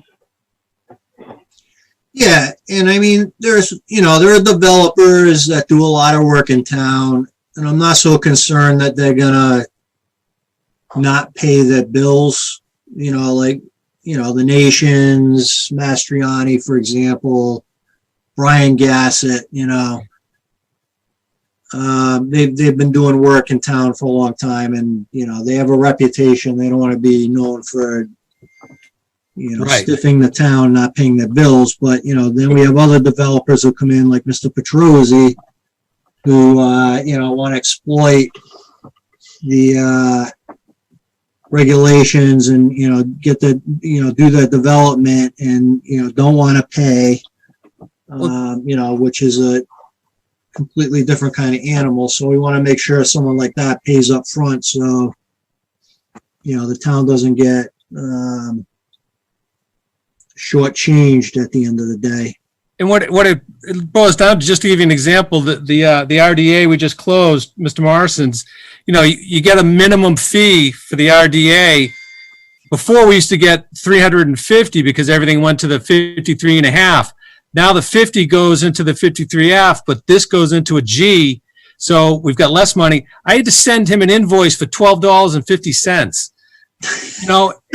And it's just, it sucks, trying to, I'm not the greatest accountant in the world, so to try and chase this crap down. And we thought, we're going to have to go and rewrite the regs because it's in there. But if we looked, like the RDA application just says the filing fee for 50, but it says 2 hours minimum. So we were thinking, technically, Yeah, we wouldn't have to open up and change the regs, because the times, we would just take out the hours. Take out the time and just adjust this money on the form, but I think we could do it at a public hearing so everyone would see what we're doing. But we wouldn't have to, whenever you change the regs, you have to put an ad in the newspaper, you have to open public hearing, we are going to change the regs. Well, all right, Don, so change the regs here. Yeah, so your point's taken. Let's think about, maybe you and I can talk, and Anna can talk about this offline, how we streamline this. So you don't have to send an invoice out for $12.50, because not only do you have to generate the invoice and send it out, then you have to collect it, right? Right. And I can't, and it was fun because I couldn't pay Lucas because the bill was for just say it was, $200 and $212.50. Well, I only had 200 in the account, so I couldn't pay them the 200. I had to wait until the $12.50 came in before I could send them $212.50. Yeah, there's gonna be a better way of doing that. Right. It was crazy. That's a little screwy. Okay. All right. Well, I think the meeting's going on long enough tonight. So just keep that in mind, guys, in terms of, what we can do to kind of make things, improve things from a commission standpoint. And maybe we can put that on the agenda for either the 8th or the 22nd or whatever the other date was. Okay. All right. Does that any final comments from anyone? None from me. All right, folks. Well, thank you very much. Have a good week. Hope everyone is staying safe. And is our next meeting before Thanksgiving? Yeah. Yeah, right before. Yeah, okay. All right. So I don't have to say happy Thanksgiving. Tuesday. All right, guys. Have a good evening. Thank you. All right.